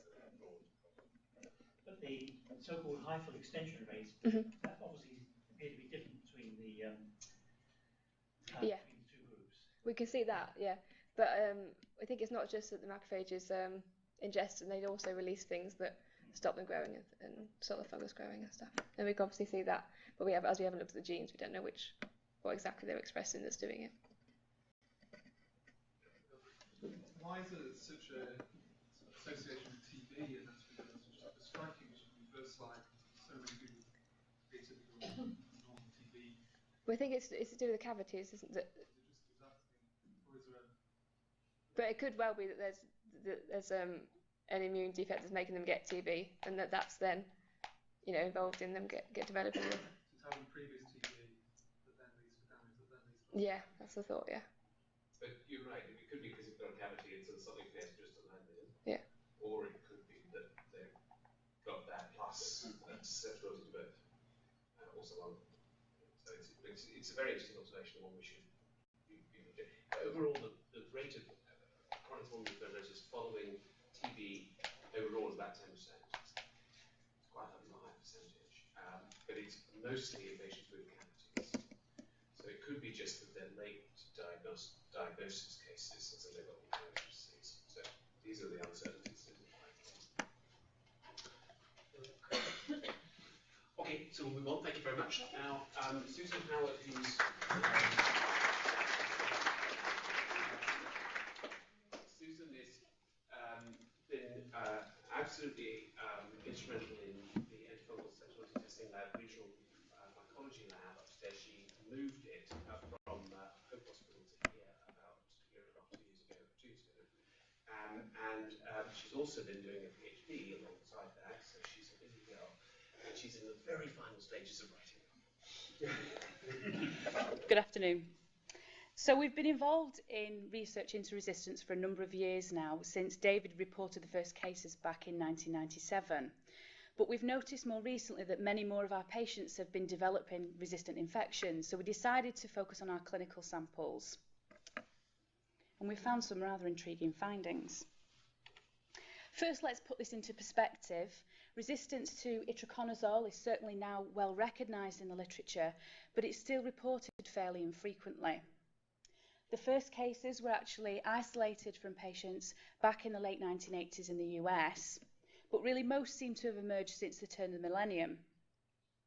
The incidence of resistance really is unknown, and this is because most centres don't routinely screen their susceptibilities with Aspergillus. However, where we do see it reported, that frequency differs quite substantially between those reports, but the average is around 3%. However, this is what we see in Manchester. We've actually got samples dating back to 1992, but looking just from 97 onwards here. And these columns represent the number of patient cases referred to our centre. So as you can see, there's an increasing trend over this period, which is probably partly due to better diagnosis, but also possibly better awareness of Aspergillus infections as well. The blue bars at the top, the dark blue bars, refer to the infections that are resistant. So our first case was back in 1999, but since 2004 onwards, we've seen quite a significant increase in the frequency. Now, if we look at the collection as a whole, dating back to 92, our frequency is actually 6%, so clearly rather raised compared to the norm. In Manchester, we are, of course, a specialist centre for the management of these cases, and we're more likely to receive samples from patients having problems. But we also routinely check the susceptibilities of our samples, and these two factors probably explains why we see such a high frequency of resistance, but it certainly doesn't explain why we see a change since 2004, because during that period there's been no change in patient population. So we decided to look at some of our clinical information to see if there were any trends in our patient population. We've collated data on 14 patients so far. 2 of these had invasive disease, 9 had chronic infections, primarily chronic cavitary pulmonary aspergillosis, 2 had allergic, and 1 had Aspergillus bronchitis. So predominantly we see resistant infections in patients with chronic disease. However, these are the first reports in the literature with patients with allergic disease developing resistant infections. Many of these patients had aspergillomas, and this could be an important factor. Of these 14 patients, we found that 13 had been exposed to azole treatment in the past, and this ranged from between 1 and 30 months, so in some cases really relatively short exposures. And of the 10 patients that had drug levels monitored, 6 of them were found to have low levels of drug. So certainly in these cases, it seems that exposure to azole drug is an important factor in the development of its resistance. 8 of these patients failed therapy and 5 failed to improve, so clearly resistance is an important factor in the development. So we've got over 30 resistant isolates we wanted to study in more detail, and the first thing we wanted to do was to try and determine a mechanism of resistance, to figure out why these aspergilli have changed in order to evade the action of the drug. So this is our fungal cell, and the azole drugs act by binding to this enzyme in the cell, and it means that we don't get ergosterol production, and ergosterol is essential to the cell. Without it, the cell becomes very unstable, and this is how the azole drugs work. However, the fungal cell can adapt to this drug pressure, and it can try and block binding of the drug, and this means that we still get ergosterol production. Now, this is the primary mechanism that we see in Aspergillus, and we can study it by looking for the changes in the enzyme, but looking for the changes in the gene that produces it. So this is our gene. It's known as CYP51A. And these are all the different mutations found in that gene in resistant isolates that have been reported in the literature. These three at the top are known as hotspots, and this is because they've been reported in lots of different resistant isolates by several different research groups, and we now know that they do definitely result in resistance. The association with resistance for those on the bottom, however, is a bit less clear at the moment, and they're certainly reported to a much lesser extent. Now, most of these reports have been published in terms of individual patient case reports on very small data sets. There are relatively few studies that have looked at whole clinical culture collections, which is what we were trying to do. However, there are a few. So a report from Holland last year, when they looked at their resistant isolates in their whole collection, they found these 4 mutations in that gene. Similarly, a report from Spain, they just found these 3 hotspot regions. But these 2 reports are in stark contrast to what we found in Manchester, a whole host of different mutations in our isolates. Now, if we look at the frequency at which these mutations occur, you can see that in Holland and in Spain there was a predominance of alterations at position 98, but this isn't what we found in Manchester. There was a much more diverse cross-spread, and there was no predominance of any one mutation. So in Manchester, we found really a striking variety of CYP51A mutations, both previously reported, including those hotspots, but also some new ones that have never been reported before. But probably the most important aspect of this work is of the 7 patients we had with more than one resistant isolate over a period of time, 4 of these we found different CYP51A mutations. And to demonstrate why this is so important, I'm just going to briefly outline a specific patient case. So this was a 64-year-old male. He came to our centre at the end of 2003, and he was diagnosed with chronic cavitary pulmonary aspergillosis. Initially, we isolated an Aspergillus fumigatus that was susceptible to the azole compounds. He was started on itraconazole therapy, originally the oral solution, and then transferred onto capsule formulation. But we did have to do some dose adjustment because he had low levels of itra measured, and this was due to his rifabutin treatment for the Mycobacterium infection. He also underwent a couple of courses of ambisome treatment, during which he did show some clinical improvement. However, after 4 months, we had another isolate from this patient, but now it was resistant to itraconazole. And when we looked at that CYP51A gene, we found a mutation at position 54, which is one of our hotspot regions. 4 months later, still, he was back in clinic. We had another isolate. It was again itraconazole resistant, but when we looked at the CYP51A gene, although there was a change at position 54, it was different, and this was somewhat striking. Around this time, he did deteriorate, and if we look at his x-rays, we see a change from the initial on the right upper lobe to 8 months on. We see a substantial increase in his fungal ball and also the cavity surrounding it. So in view of this and his itraconazole-resistant isolate, he was transferred onto voriconazole therapy. He achieved good levels of drug, and he did show some improvement, and he maintained on this treatment for almost 2 years. However, he did go on holiday around this time, and when he came back, he reported he'd had a terrible time whilst he'd been on holiday. He'd been coughing a lot. He brought up a lot of dark, large pieces of material, and we found out when we did the next x-ray, he'd actually coughed up his entire aspergilloma. Unfortunately, for this patient, we now had another isolate, but it was cross-resistant to voriconazole. And when we looked at the CYP51A gene, we found an alteration at position 448. So we were quickly running out of therapeutic options for this patient. It was highly resistant to itraconazole, highly resistant to voriconazole, and the posaconazole MIC, which is really the only other oral therapeutic option for this patient, the MIC was 1 milligram per litre, which is substantially raised from the norm. However, it was deemed the best course of action in this particular case. So in 2006, he was put on posaconazole therapy. He's achieved good levels of drug and he showed continued improvement.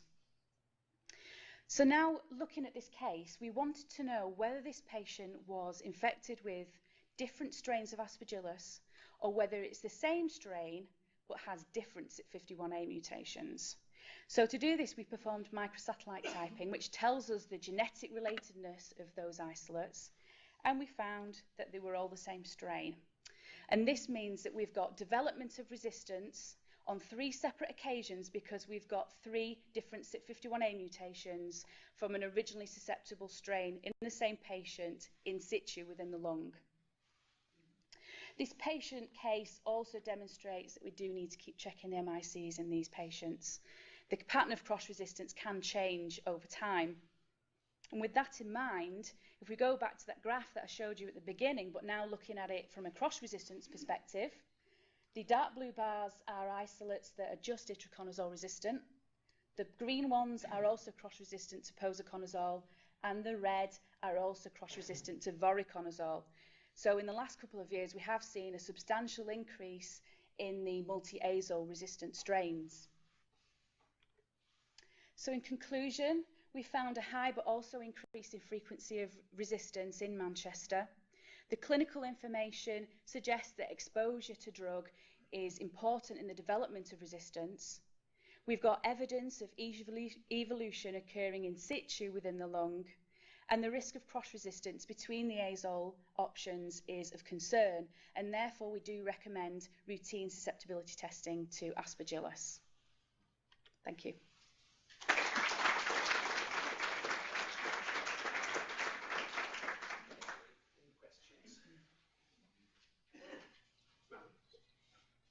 Find the same mutations in environmental isolates?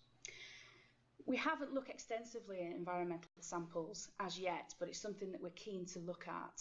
I know that some of the reports in the literature suggest that there is a predominance of mutations at position 98, but we haven't looked in the UK. To my knowledge, it's not published yet anyway, but it would be interesting to know. One of the patients who's here had only a little bit of itraconazole terminal disease, and that precipitated resistance in probably, or at least she either developed in situ or acquired it from the air of a resistant isolate. So I suspect there is environmental isolates out there, but they're selected by being on the drug. Yeah, and certainly the evidence that we have got more that I haven't been able to present today, but it suggests that we have got evolution in the lung primarily in many of these patients. Yeah, I was saying, obviously when you're selecting the isolates from somebody's sputum sample, you've already selected 2 colonies. Do you think one of the possibilities is that actually many of these mutations are occurring simultaneously, but just because the way you're selecting them? Because my concern is that actually if you could have gone back to samples from 5 or 6 years ago and picked out 100 colonies, you may have potentially found them. Is there any way around that at all? Quite possibly. I mean, our laboratory, when we have a sample sent to us, it's come through someone else's microbiology department, and they've picked one colony of Aspergillus and they sent that to us, and that's what we test. So it's quite possible that we've got multiple mechanisms occurring simultaneously. And we have done some work looking at one of the patient's aspergillomas, and we have actually found 2 mutations in a single aspergilloma. So yes, it's quite probable. Does that mean you're eventually going to run out of azoles to combat it? Well, we certainly do need some other different drug classes. That would be the ideal scenario. Yeah. Yes, that's a concern. There is another azole coming, but it's an azole. It's a bit like voriconazole, but probably better tolerated, and might be once a day instead of twice a day. So that might be useful for particularly patients who can't tolerate voriconazole. but it probably won't deal with the resistance issues. Why is Manchester so different to the other places? That's a very good question. It's difficult to answer. It's probably, like I mentioned earlier, partly because we screen the susceptibilities to more isolates, so we are actually detecting resistance where other people are unaware. But also the patient population that are referred to David are more likely to be the kind of patients that are going to develop resistance. It's probably a balance of the two. So just because he's the expert, he gets them all? The difficult cases, quite probably. Would that be because possibly by the time they reached Dave's clinic, then they will have had one or more courses of azole, and therefore they are a population that have already Been exposed. Yeah. So they're more likely to become resistant. Quite probably. Although, like I said, because we have detected other data that I haven't been able to show today, we're still seeing continued resistance in these patients. So it does suggest that it can evolve quite quickly. Have the other groups in other countries, have they looked at prescribing patterns, and has anybody looked at the correlation between prescribing patterns and the history of patients? And we haven't looked at that yet. We've only just started doing it in Manchester for our own patients, but it would be really interesting to see whether there were any patterns in prescribing. Yeah. Okay, thank you very much. So now we'll move to another talk, which is about the first oral azole that was used for aspergillosis. And Jodie Lessner is a medical student with us, who's doing this year out in research for NRES. She did a project with me, and then she's been working with William Hope and Peter Warren in the lab on some various other things. She's going to talk about itraconazole and the things that she did in looking at this drug. Okay. Good afternoon. As Professor Denning mentioned, I'm currently undertaking a master's degree within his group, so thank you very much to Professor Denning for giving me the opportunity to talk today.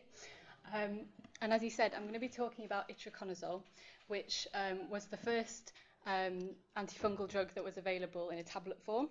It's been used for over 2 decades now, and I'm going to be going through some of the commoner side effects that can be a problem during treatment, and hopefully give you some cause for thought about how we investigate, how we manage side effects.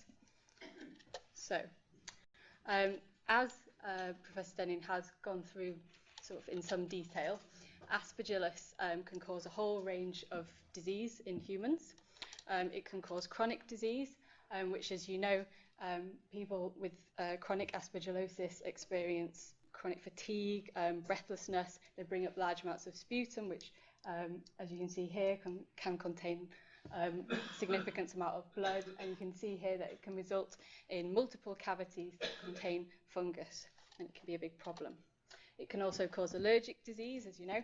So here people experience severe asthma-like symptoms, often very difficult to manage. And when we do scans of these patients, you can see that you get airway thickening and dilation, and often the airways are full of thick, problematic mucus. And briefly mentioned invasive disease. So Aspergillus can invade and destroy tissue of the lung and also other sites. And itraconazole has been used to treat all these conditions successfully. So you might think, marvellous wonder drug, or some of you might not think that. Because if you read the label that you get with your itraconazole, you'll find an extensive list of possible side effects that you may well experience. And if you take the many hours that it would require to not only read but understand some of these problems, you might well ask, well, what does all that mean? Probably don't read the label. But it also means that, as with any drug, itraconazole represents a balance. And it's a balance between improving the symptoms, which can ruin people's lives, essentially, against the possible side effects that you might induce. So with itraconazole, as has been mentioned, one of the most common problems is what we refer to as gastrointestinal upset. So that can be nausea and vomiting. it can be stomach pain, it can be diarrhea, constipation. Any of those can happen with itraconazole. Some patients can experience a rash, as you can see here. Headache is quite common, and also sleep disturbance, general confusion can be very problematic. Some patients can have fluid retention, so we refer to this medically as peripheral edema or ankle swelling. And patients can experience tremor or peripheral neuropathy, which is a collective term which refers to conditions affecting the nerves of the hands and feet. So mentioned getting numb toes, I think.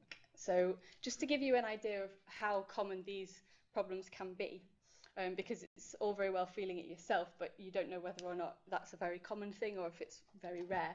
We did a study that looked at just over 200 patients over a 2-year course, a time period, that were prescribed long-term itraconazole. And these were how frequent the symptoms were. So you can see that around 20% of people get stomach upset or of some variety, and that's common to most drugs, really. But some important things to consider is that the peripheral edema we found was actually quite common. And it's only been recently noted that with itraconazole, in patients who have pre-existing heart problems, you need to be careful with prescribing it because it can worsen those heart problems. And also this group who experience tremor, as I am currently experiencing.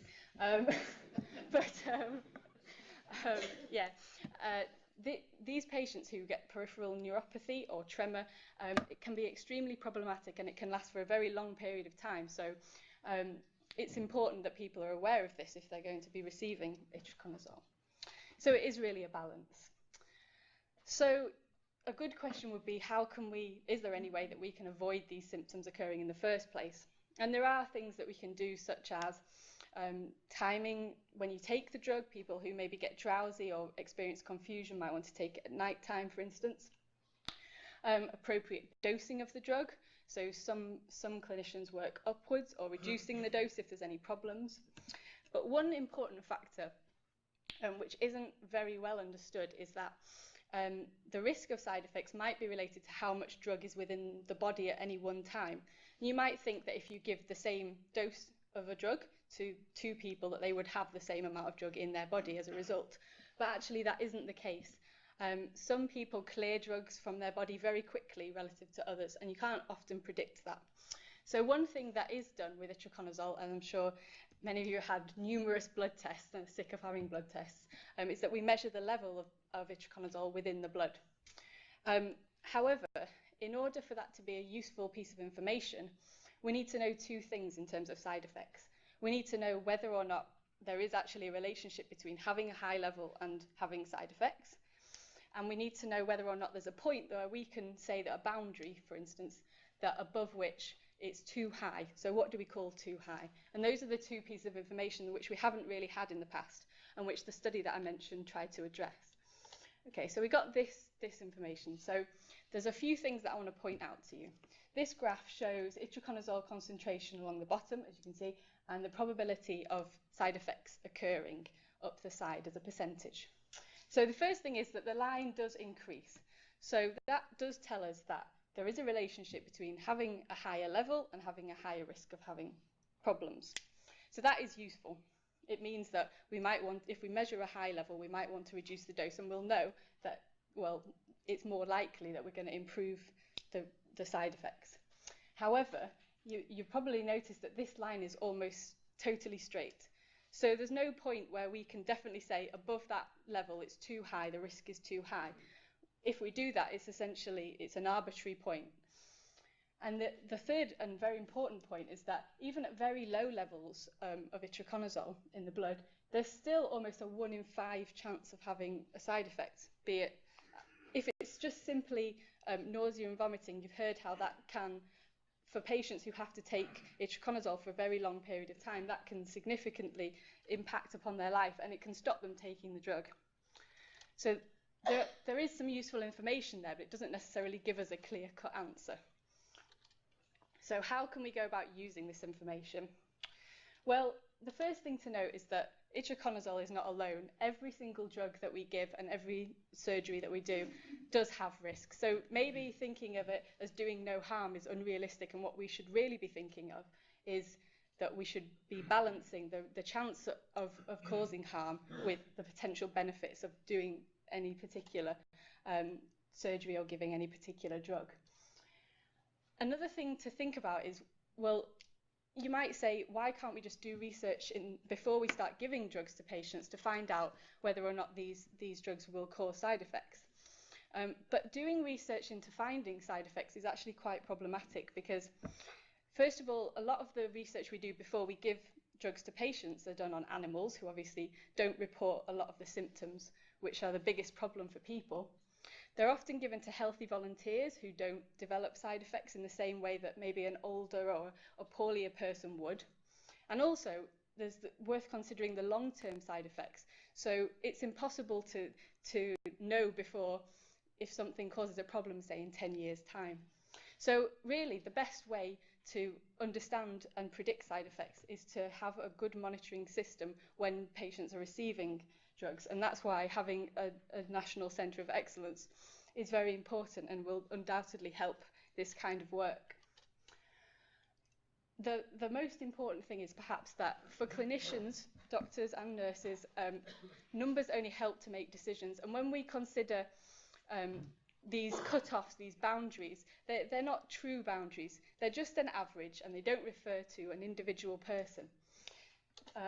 Because each patient really is a new set of decisions to make, and they have different factors which sit on either side of that balance. So, for instance, a patient who's in intensive care, who's very ill, you may give them high doses of a drug, such as itraconazole, that someone who's going to have to take that drug for a very long period of time wouldn't be able to tolerate, and you wouldn't want to risk the side effects. So for doctors, you do have to consider those decisions on an individual basis. And of course, as patients, we do consider them as an individual.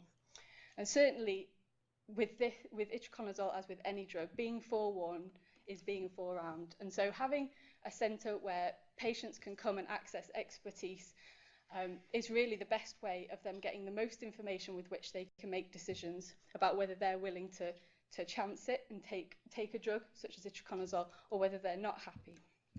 So with that, I'd like to thank you very much for your time, and I welcome any questions if you have any.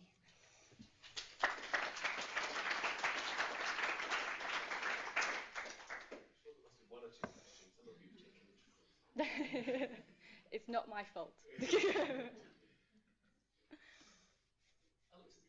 thought the graph was really good with the side effects. Is it worth looking as well at the concentrations for resistance? Yeah. Because you say there's no you don't know where you're going to go for an aspirin. But also, if we looked at the level at which resistance occurs, then it's a case of is it worth going above that as you lower level? The argument on the counter for effectiveness and also avoiding resistance, the resistance is a long-term thing, so that probably will be studied, and it's certainly a very important question. And there's also very little evidence to draw the line the other way and say how high is effective, or what's the lower boundary of what we should be giving. So there is really a lack of this information, and it's that'll go really well with that. Yeah, and the idea would be to have a crossover essentially, so you know at which point to target your treatment. Yeah. Nausea is the effect that really got me on itraconazole. Is there a drug you can take to counter that, to enable you to continue taking the itraconazole? There's lots of drugs which are aimed to reduce nausea and vomiting, certainly. I don't know whether or not some of them do interact. That's the problem.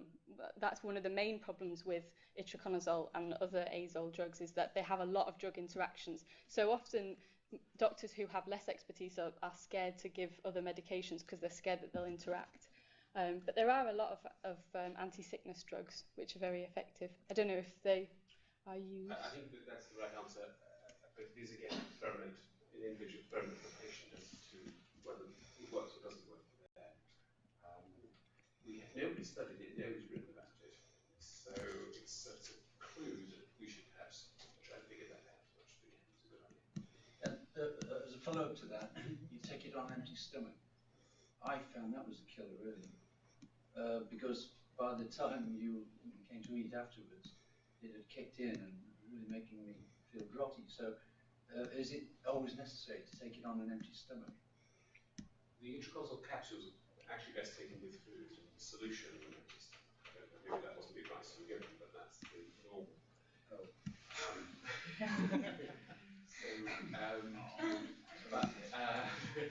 So taking food is supposed to moderate that, but many people, even on the solution, do get a lot of side effects of the solution as well. So it is a problem that, and I agree, this whole business of taking the drug before you eat and then feeling sick and stopping eating is obviously clearly counterproductive.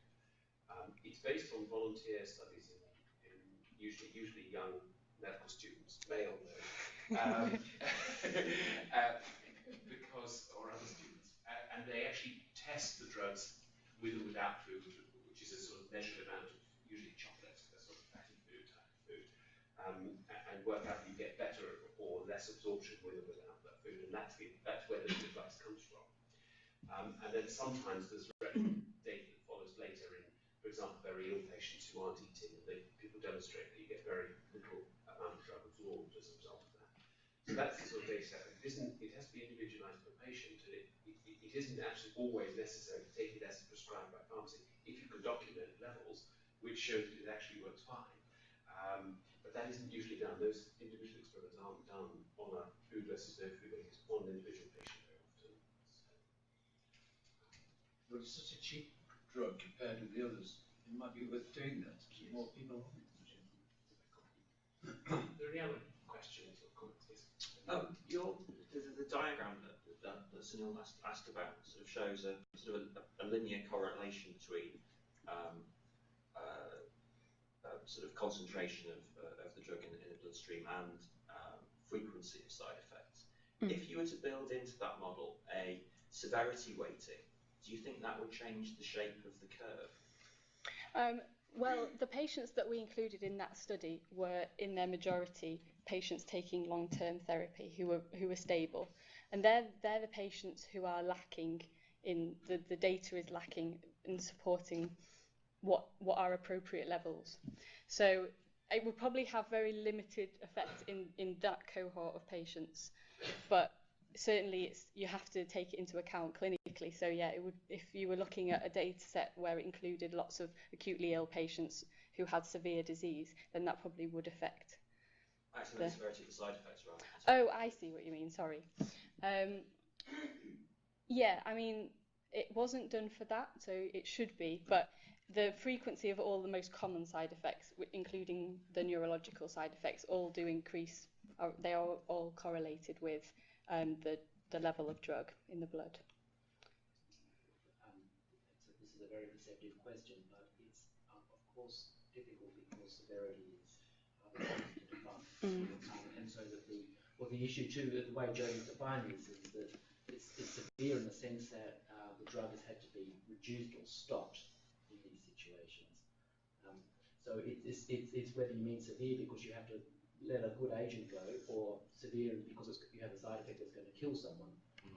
And so that these are all really side effects that are troubling because they mean that the drugs stop, not because they're going to kill anyone. Is that? Yeah, I think so. Any other questions? Okay, so thank you very much, Jenny. So we're going to switch order now. Dr. William Hope is going to speak next. William is my consultant colleague here and has got a really good interest and expertise in drug levels and the relationship with outcome. And he's going to sort of overview some of the work he's doing in this area. Thank you very much. So can I begin with two tributes? First of all, of course, to you, David, for your irrepressible enthusiasm, your incorrigible behaviour, your indefatigable sort of approach to clinical medicine and life. And then the next to the Department of Health, I mean, I don't think that there are many of us here who don't think that this is a good idea.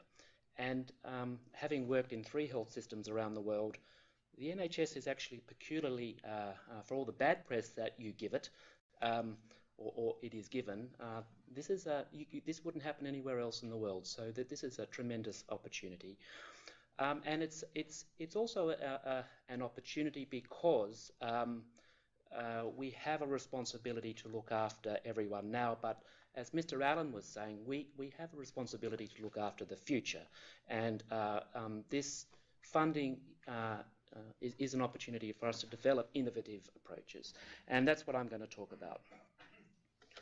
So the future of healthcare, so this comes from Dr. Elias Zahuni, who was the director of the National Institutes of Health in the United States.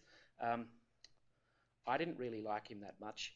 He was too close to President Bush for anyone's liking, really, and now he's no longer at the National Institutes of Health. But he did say this, and the 4 Ps of healthcare for the future. So medicine's going to be predictive, preventative, participatory, which this is a good example of, and personalised. And personalised medicine is what I am interested in. And monitoring drug concentrations, as Jody was talking about, is a component or a good example of personalised medicine. And for the patients that are here, of course, you know that you come to clinic and that you all get blood levels taken to measure drugs. So monitoring drugs is a control process, and control processes are absolutely everywhere, and you may or may not realise this, but our lives run on them. And I'm often thinking about examples of this, and one fortuitously came along this week, and I'm going to give you an example of that. But so this is what a control process looks like. So it begins with a system here, and it has the system does something, and then to control the system, one requires a sensor, and then the information from the sensor gets measured against some reference, and then you have something that makes a controller that makes the system do what you want. And so that this is central to, I don't know if any of you are engineers, but this is what engineering is about, of course. And so I came to work and opened up my emails on Monday, and we've already heard tributes about the University Hospital of South Manchester. And so this is the first time I'd seen this email at the start of the week. And of course, one of the quality measures that this hospital is engaged in is the incidence of golden staph, or MRSA bacteremia. And you hear this every time you drive home in the evening about how many cases of MRSA are in our hospitals. And so I was interested to learn, I'm not expecting you to read this, but that if there's a case of MRSA bacteremia in this hospital, then the executive directors will visit the bedside or the ward to feedback on what may have gone wrong and what can be done to rectify situations. So let's just go through this. So now the system in this case is our hospital, the University Hospital of South Manchester, and our job is to deliver safe healthcare without MRSA. And our sensor is the microbiology laboratory. And our reference is that we don't want to have any cases of MRSA in our hospitals. And our controller is the chief executive in this case, who's going to visit the ward and the department to inflict or implement infection control measures. And so that's how we're going to get rid of MRSA. So now exactly the same paradigm is going to apply to drugs. And we do this, as you know, we measure blood concentrations of drugs. And you come to clinic and Professor Denning, or less frequently me, says that you need to change your dose up or down to either get concentrations, as Jody was pointing out, to maximise effect or to minimise side effects or toxicity, or even, Sunil, to suppress the emergence of resistance if we understood a little more about what those concentrations were. So this is how it looks now. So the system now is you, the patient. The system output is making you better. The sensor is measuring the drug concentration in your blood when you come to clinic. The reference is what Jody was talking about, a concentration we think is important for you. And the controller is the physician. And we make a dosage adjustment to try and bring you back to where we think you should be in our ideas of doing the best for you. So, so doing this with optimal precision, and that's the word that I'm going to underline, can be really important for the outcome of patients. So here's something that I'm going to suggest to you, is that computers do better than physicians, and I'm going to show you why. This is a very good example. So this is for a common drug called gentamicin that's used to treat life-threatening bacterial infections in patients. And you can see that this was a trial that was done 10 years ago and has basically been lost in the medical literature. And it's a trial of the physician versus the computer. And so 62 patients who were infected versus 48 that got the computer. And you can see that the physician caused, there were 9 out of 62 deaths versus 1 out of 48 for the computer. The time in hospital, 26 if you got the physician versus 20 for the computer. Renal failure, so this drug causes kidneys well, not die, but it causes impairment of kidney function. 13% for the physician, 2.9% for the computer, and these are in Dutch guilders, so that tells you how long ago the study was. But the computer was actually cheaper than the physician. Now, sorry. So like I say, lost in time and space. So the computer, let's just talk about that because I'm trivializing it slightly. So writing the software to understand how we can control blood concentrations in patients is not trivial. And it requires knowledge of advanced mathematics and mathematical modeling techniques. And it requires a collaboration between us as physicians who like to think of ourselves as smart, but we're talking about unbelievably smart people that can write software, and these are people that are touched by the blue. They're incredibly visionary people who have an idea about what the future of healthcare can look like and have the mathematical skills to be able to bring that to fruition. And so one thing we've done recently is establish a very close relationship with the Laboratory of Applied Pharmacokinetics, and this wizened man here is Roger Jelliff. He's almost 80 and he's been to visit us and is about to come again to visit us in Manchester to work on optimizing voriconazole. So we're going to make a program that can optimize voriconazole therapy in much the way that there was a program to optimize gentamicin therapy. And well, you can't meet a nicer or a smarter person. And so our research goals, which are tied to the establishment of this centre, is to construct computerized controllers for antifungal agents. We're going to start with voriconazole, but when we show that works, we're going to move to the others. And we're going to use these controllers to deliver optimal medical care for patients with fungal infections. And we're going to then extend the insights that we get from these and the knowledge to other critically ill patient groups within our hospital, the UK and the world. And we're close, I think, to being funded to do this similarly for patients in intensive care. And that I will finish and ask for any questions and be delighted to answer them. Thank you.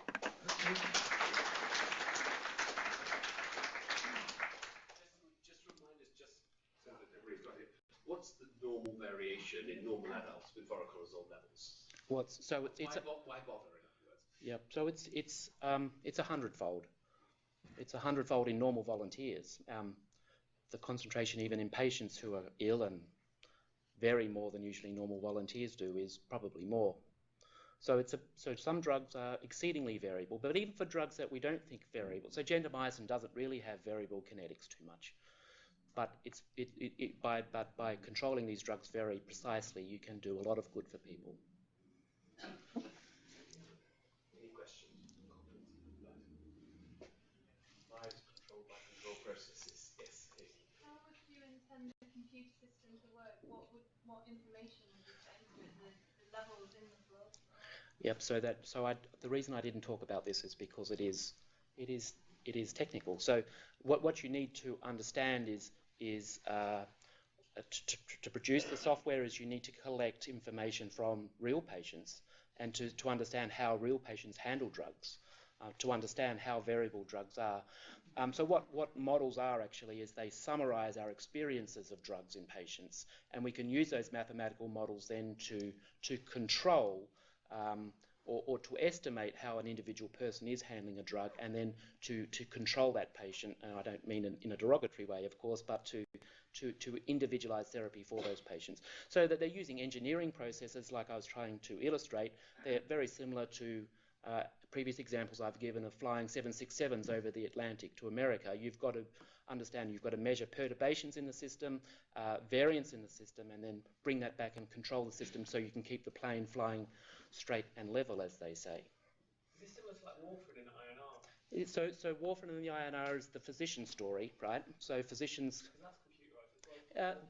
Hmm? Isn't the two, you can either do either. Sure. So in the clinic we do the physician. All I'm suggesting to you is that we can and we will do better than the physician.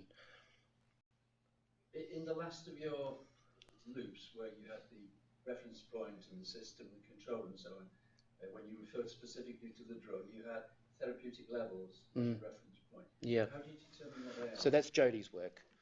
So you have to take measures of drug exposure. So that's the study that you have to do before. You have to understand how much drug is in the system and how that might relate to an effect that you think is important. So that's preliminary work.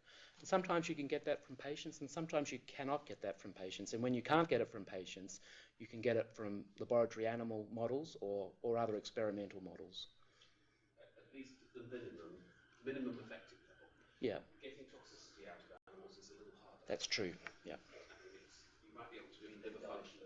Well, you might get liver function test, but you don't know even then whether a rat with the liver function test abnormality translates to liver function test abnormality. So there's a translation problem and a delivery of actually understanding that. So actually the only way that you can do the upper end of toxicity, which is dose related, is the way that Jodie's done in the system look retrospectively. But the first step is to get enough drug into these patients so that they actually get better. That's the number one, and that's the part that the bottom end, if you like, which is a critical piece. And gentamicin is a very good example. If you're losing, what was that, about 15% of patients, that's clearly too high. Questions or comments? Okay, so thank you very much. So Dr. Ray Ashley, who's come from straight from the radiology interventional suite, is going to give us a talk today about embolization. I assume you know how to use this, right? It could be exciting. Yeah. So Dr. Ray Ashley is one of two interventional radiologists in the hospital, and he's been very helpful and done really quite a lot of embolization for us in the lungs of those patients. But his work isn't restricted to the lungs and embolization. He does rather a lot of other things as well. But this is what he's going to speak about with us today.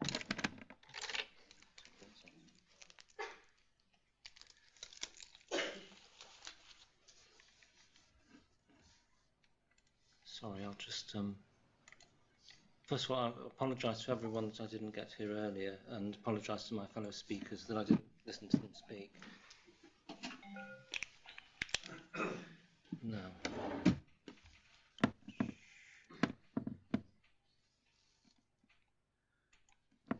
One of the great joys is computer projection, rather than have to arrive late and then talk with carousels. I'm going to talk about I was asked to talk about radiological intervention for hemoptysis in aspergillosis. I'd like to thank David very much for inviting me to speak at this meeting. Just for those, there's always a lot of jargon in radiological talks, but hopefully I've cut it to a minimum. Hemoptysis means coughing up blood, which is a not uncommon complication in aspergillosis, although fortunately it's rare as a major complication. And a lot of you will have heard of embolism or embolization in respect of blood clots in the legs that then get washed to the lung, which are harmful. But what I'm going to talk about today is a therapeutic blocking of a blood vessel that's bleeding, where the intention is to block that blood vessel. Obviously, it has to be one that isn't essential to continuation of function. I think the problem with bleeding into the chest is that it's distressing for the patient, particularly if it's occurring every day. And there are certain instances where it may be life-threatening. And ideally, with a lot of these, this complicates a lot of chronic inflammatory conditions of the lung. And ideally, you'd like to remove the abnormal piece of lung that's causing the bleeding. But this is often difficult.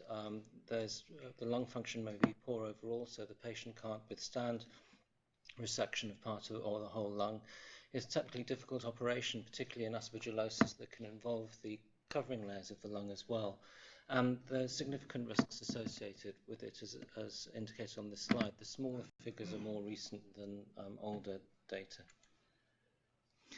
People have tried to classify hemoptysis into major, moderate, or mild, and the thing we're all worried about is massive hemoptysis, where someone is coughing up more than 2 cupfuls of blood over 24 hours, because in that instance there's a risk that the blood's going to flood the airways and they're going to have difficulty difficulty breathing. And more usual, the hemoptysis is either moderate or mild. As I said, the risk for massive hemoptysis is death from asphyxiation due to continued bleeding, and these patients will be admitted from casualty or clinic as an emergency. Mild to moderate hemoptysis is life-interfering, and patients may find it debilitating. For those on physiotherapy, it may interfere with physio, because the physiotherapist doesn't want to give maximal therapy for fear of worsening the bleeding. And there's some data in cystic fibrosis that recurrent bleeds may worsen lung function due to recurrent infective exacerbations. And there is some evidence that this may be a prequel to a massive bleed. So the pathophysiology, and this affects a whole variety of chronic lung conditions, is the lung is chronically inflamed, and then this causes the release of proteins in the microcirculation, which encourage hypertrophy of existing arteries and new blood vessels to form in a process called angiogenesis. And often when it's coupled with acute infection, it may be a bacterial infection, the two together will cause an episode of hemoptysis. Like all things in medicine, the treatment can be conservative or invasive. Conservative treatment will be maximising lung function, treating any infection. And there are a number of drugs that we can give to reduce the risk of bleeding. The most commonly used is a drug called tranexamic acid that stabilises blood clot and helps provoke thrombus forming in the abnormal blood vessels. I'm going to talk about embolization. Intracavity antifungal therapy has got more difficult since they changed one of the formulations of the drug we used to use. But used to be able to inject a paste of the drug into the cavity in the lung where the fungus was growing, but I gather that's become a bit more problematical now. It's one of my colleagues does that. And then surgery, I've alluded to already. The reason we can do this in the lung is because the lung's got a double blood supply, and there's the pulmonary arteries that come out to the right side of the heart and are a low pressure circulation and do the actual work. So they give up carbon dioxide and then the blood absorbs oxygen and then it goes back to the tissues. And blood's not under very high pressure, and these do sometimes bleed, but it's uncommon. But the lungs, like every other organ in the body, get a high pressure circulation, which is at the normal systemic blood pressure, and these are the usual cause of the bleeding, but they don't contribute to lung function, so they can be blocked. But they have a variable origin, although most will arise from the thoracic aorta, but they may arise from other blood vessels at the top of the chest or as well, and so you do have to hunt around a bit for them. There's 3 common arrangements. So this is a schematic diagram of the thoracic aorta. It comes out of the heart, there's a loop in the chest, and then goes down through the back of the chest down to the abdomen. And the commonest 3 arrangements is 1 bronchial artery on each side, although the one on the right often arises from one of the branches that supplies the chest wall. Sometimes there's 2 on the left, and sometimes there's one that supplies both right and left, and a separate branch to the upper part of the right lung and the lower part of the left lung.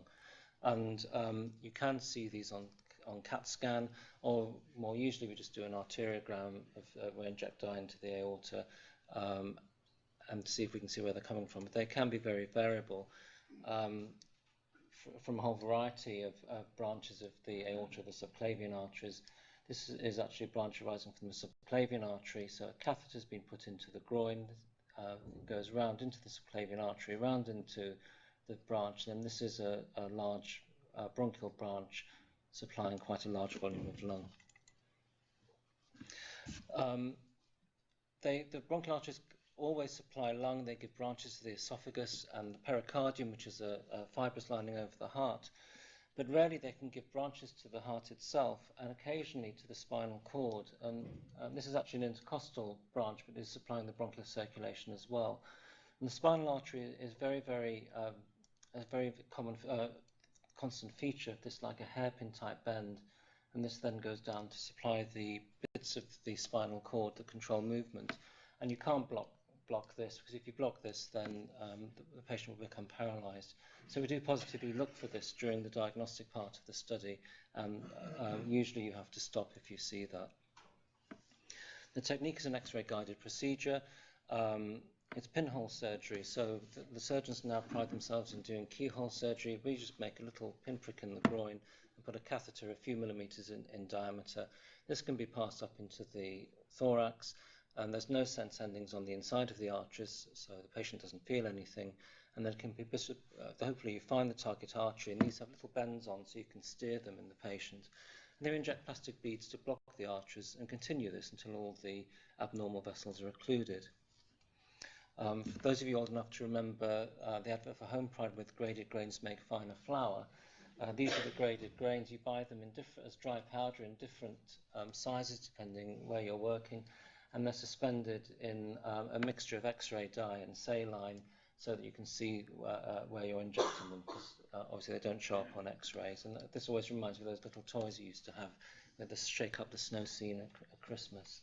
And you adjust the suspension so it's like that. So this is a bronchial artery supplying both sides of the lung. There's the catheter that's been put into the groin. It hooks into this artery.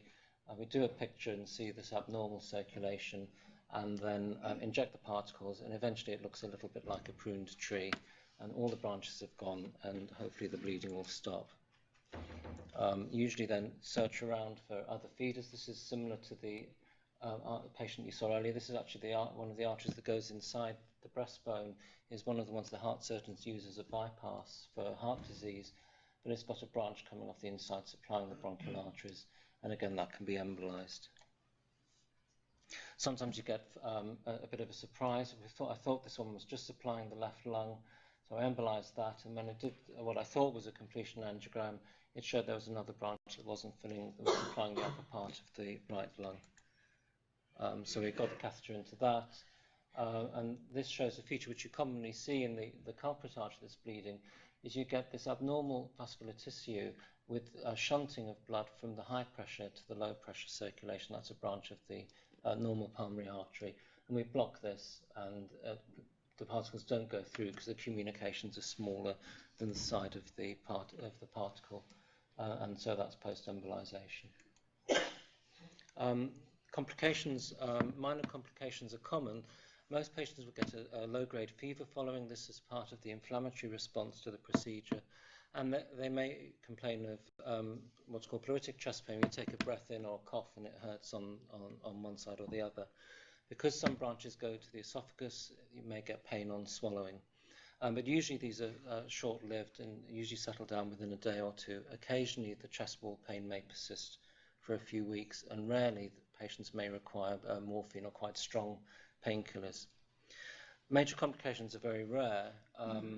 In the early days, people used liquids to try and really block these blood vessels, and they blocked the very small ones rather than the slightly larger ones blocked by the particles, and that caused parts of the airways to die, and then they started to leak or heal with narrowing. In the early part of in the early series produced, there was about an instance of about 0.5 to 1% of paraplegia, where patients lost the use of their legs. And looking through the more recent literature, we think some of that was due to the toxic effect of the X-ray dyes that were in use at that time that are no longer used. But there is a small risk of embolic complications to the spine, and I quote a risk of under 1%. And in fact, in our practice, touch wood, we haven't had a case in the 15, 16 years I've been doing these procedures. Particularly in patients who have coexistent hardening of the arteries, because we're working near where the arteries come off to go to the brain, there is a small risk of a TIA, a mini stroke or stroke, but again the risk is probably less than 1%.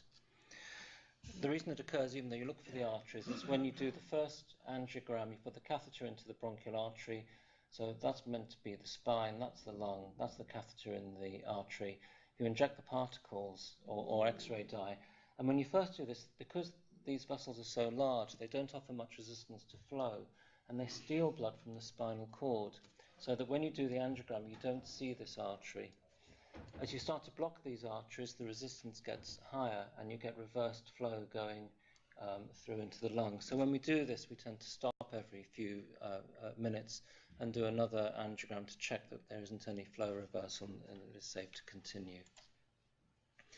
The results of the procedure, about half the patients we treat have multiple blood supply to the lung. And so the procedure can be prolonged for a couple of hours while we catheterize each one in turn. But we get control of hemorrhage in more than 90% of patients. Data for aspergillosis is relatively few. Most of these cases are mixed in with larger series of patients with other conditions such as cystic fibrosis or bronchiectasis, which is another chronic inflammatory condition of the lung. But in the small series that are available, it appears that between a third and a half of patients will have a further bleed at about 3 years. And most patients will have, the average, if you like, bleed-free interval is about 9 months. Prof asked me to comment about prospects for research. There are neuroembolic agents which produce less of an inflammatory response than the contour that we tend to use. And people have tried to use this in other anatomical areas, and there's actually been a randomized trial in embolization for uterine fibroids, and it showed no benefit of the new agents over the old ones. So whether this is another area for research could be debated. More interestingly, over the last 5 or 6 years, in treating primary liver tumours, engineers have managed to tag the particles with chemotherapeutic agents.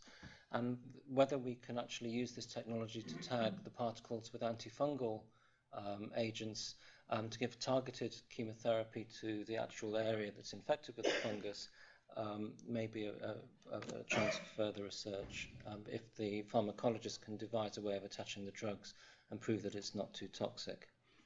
So in conclusion, bronchial artery embolization is good at controlling the acute bleed, but there's a rebleed rate of up to 50% at 3 years, and the major complication rate is low. Thank you. Some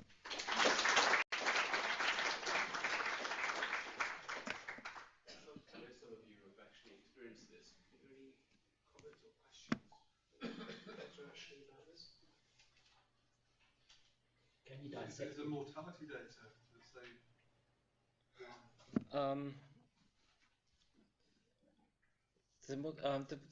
as a result of the procedure, it's low. I can't remember what the mortality is from the underlying condition, but it's very rare to have mortality associated with the procedure itself.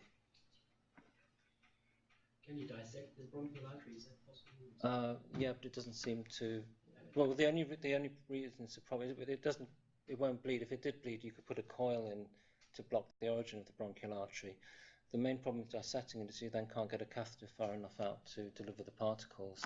So if that happened, you'd stop and wait a few days, and it'll usually heal, and then you'd have to come back and have another look if the bleeding didn't stop.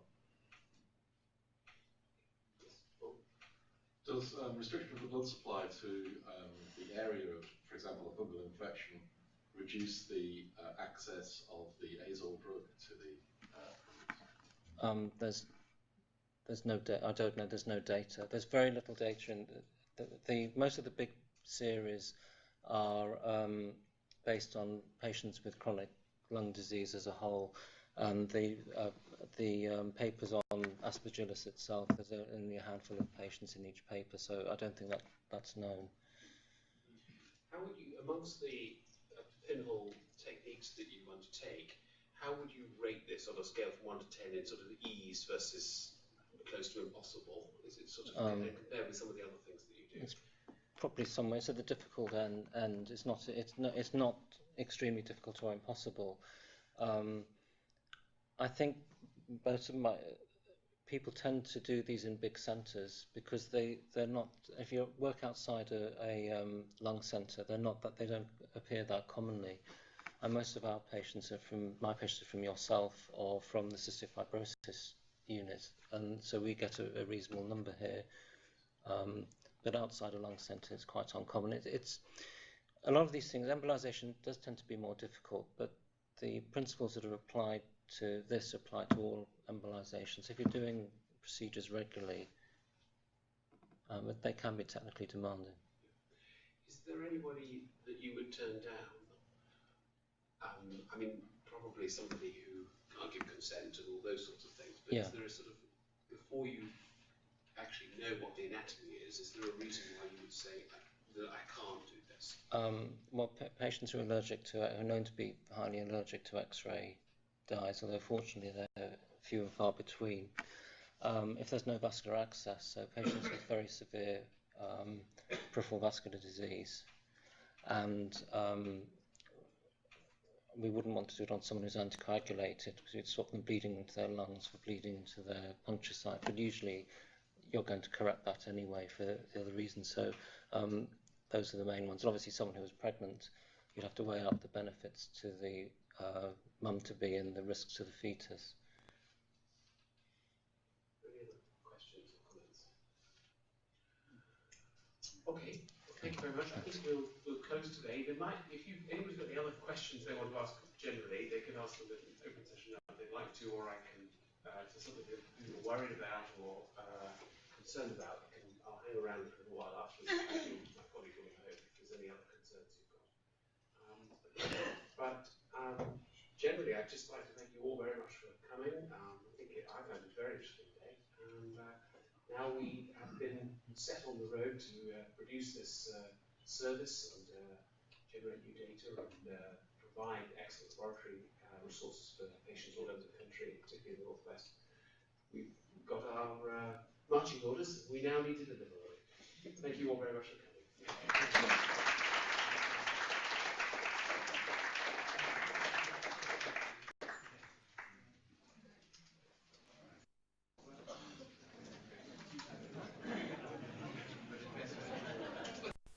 Through a whole lot of trouble in relation to that. Yeah. That, in fact, my brother in Glasgow runs a sort of community-based rehome program, and has spent his life banging his head against funding, or having got some from one lot for 3 years. You're instantly into the next. Yeah, absolutely. So yeah.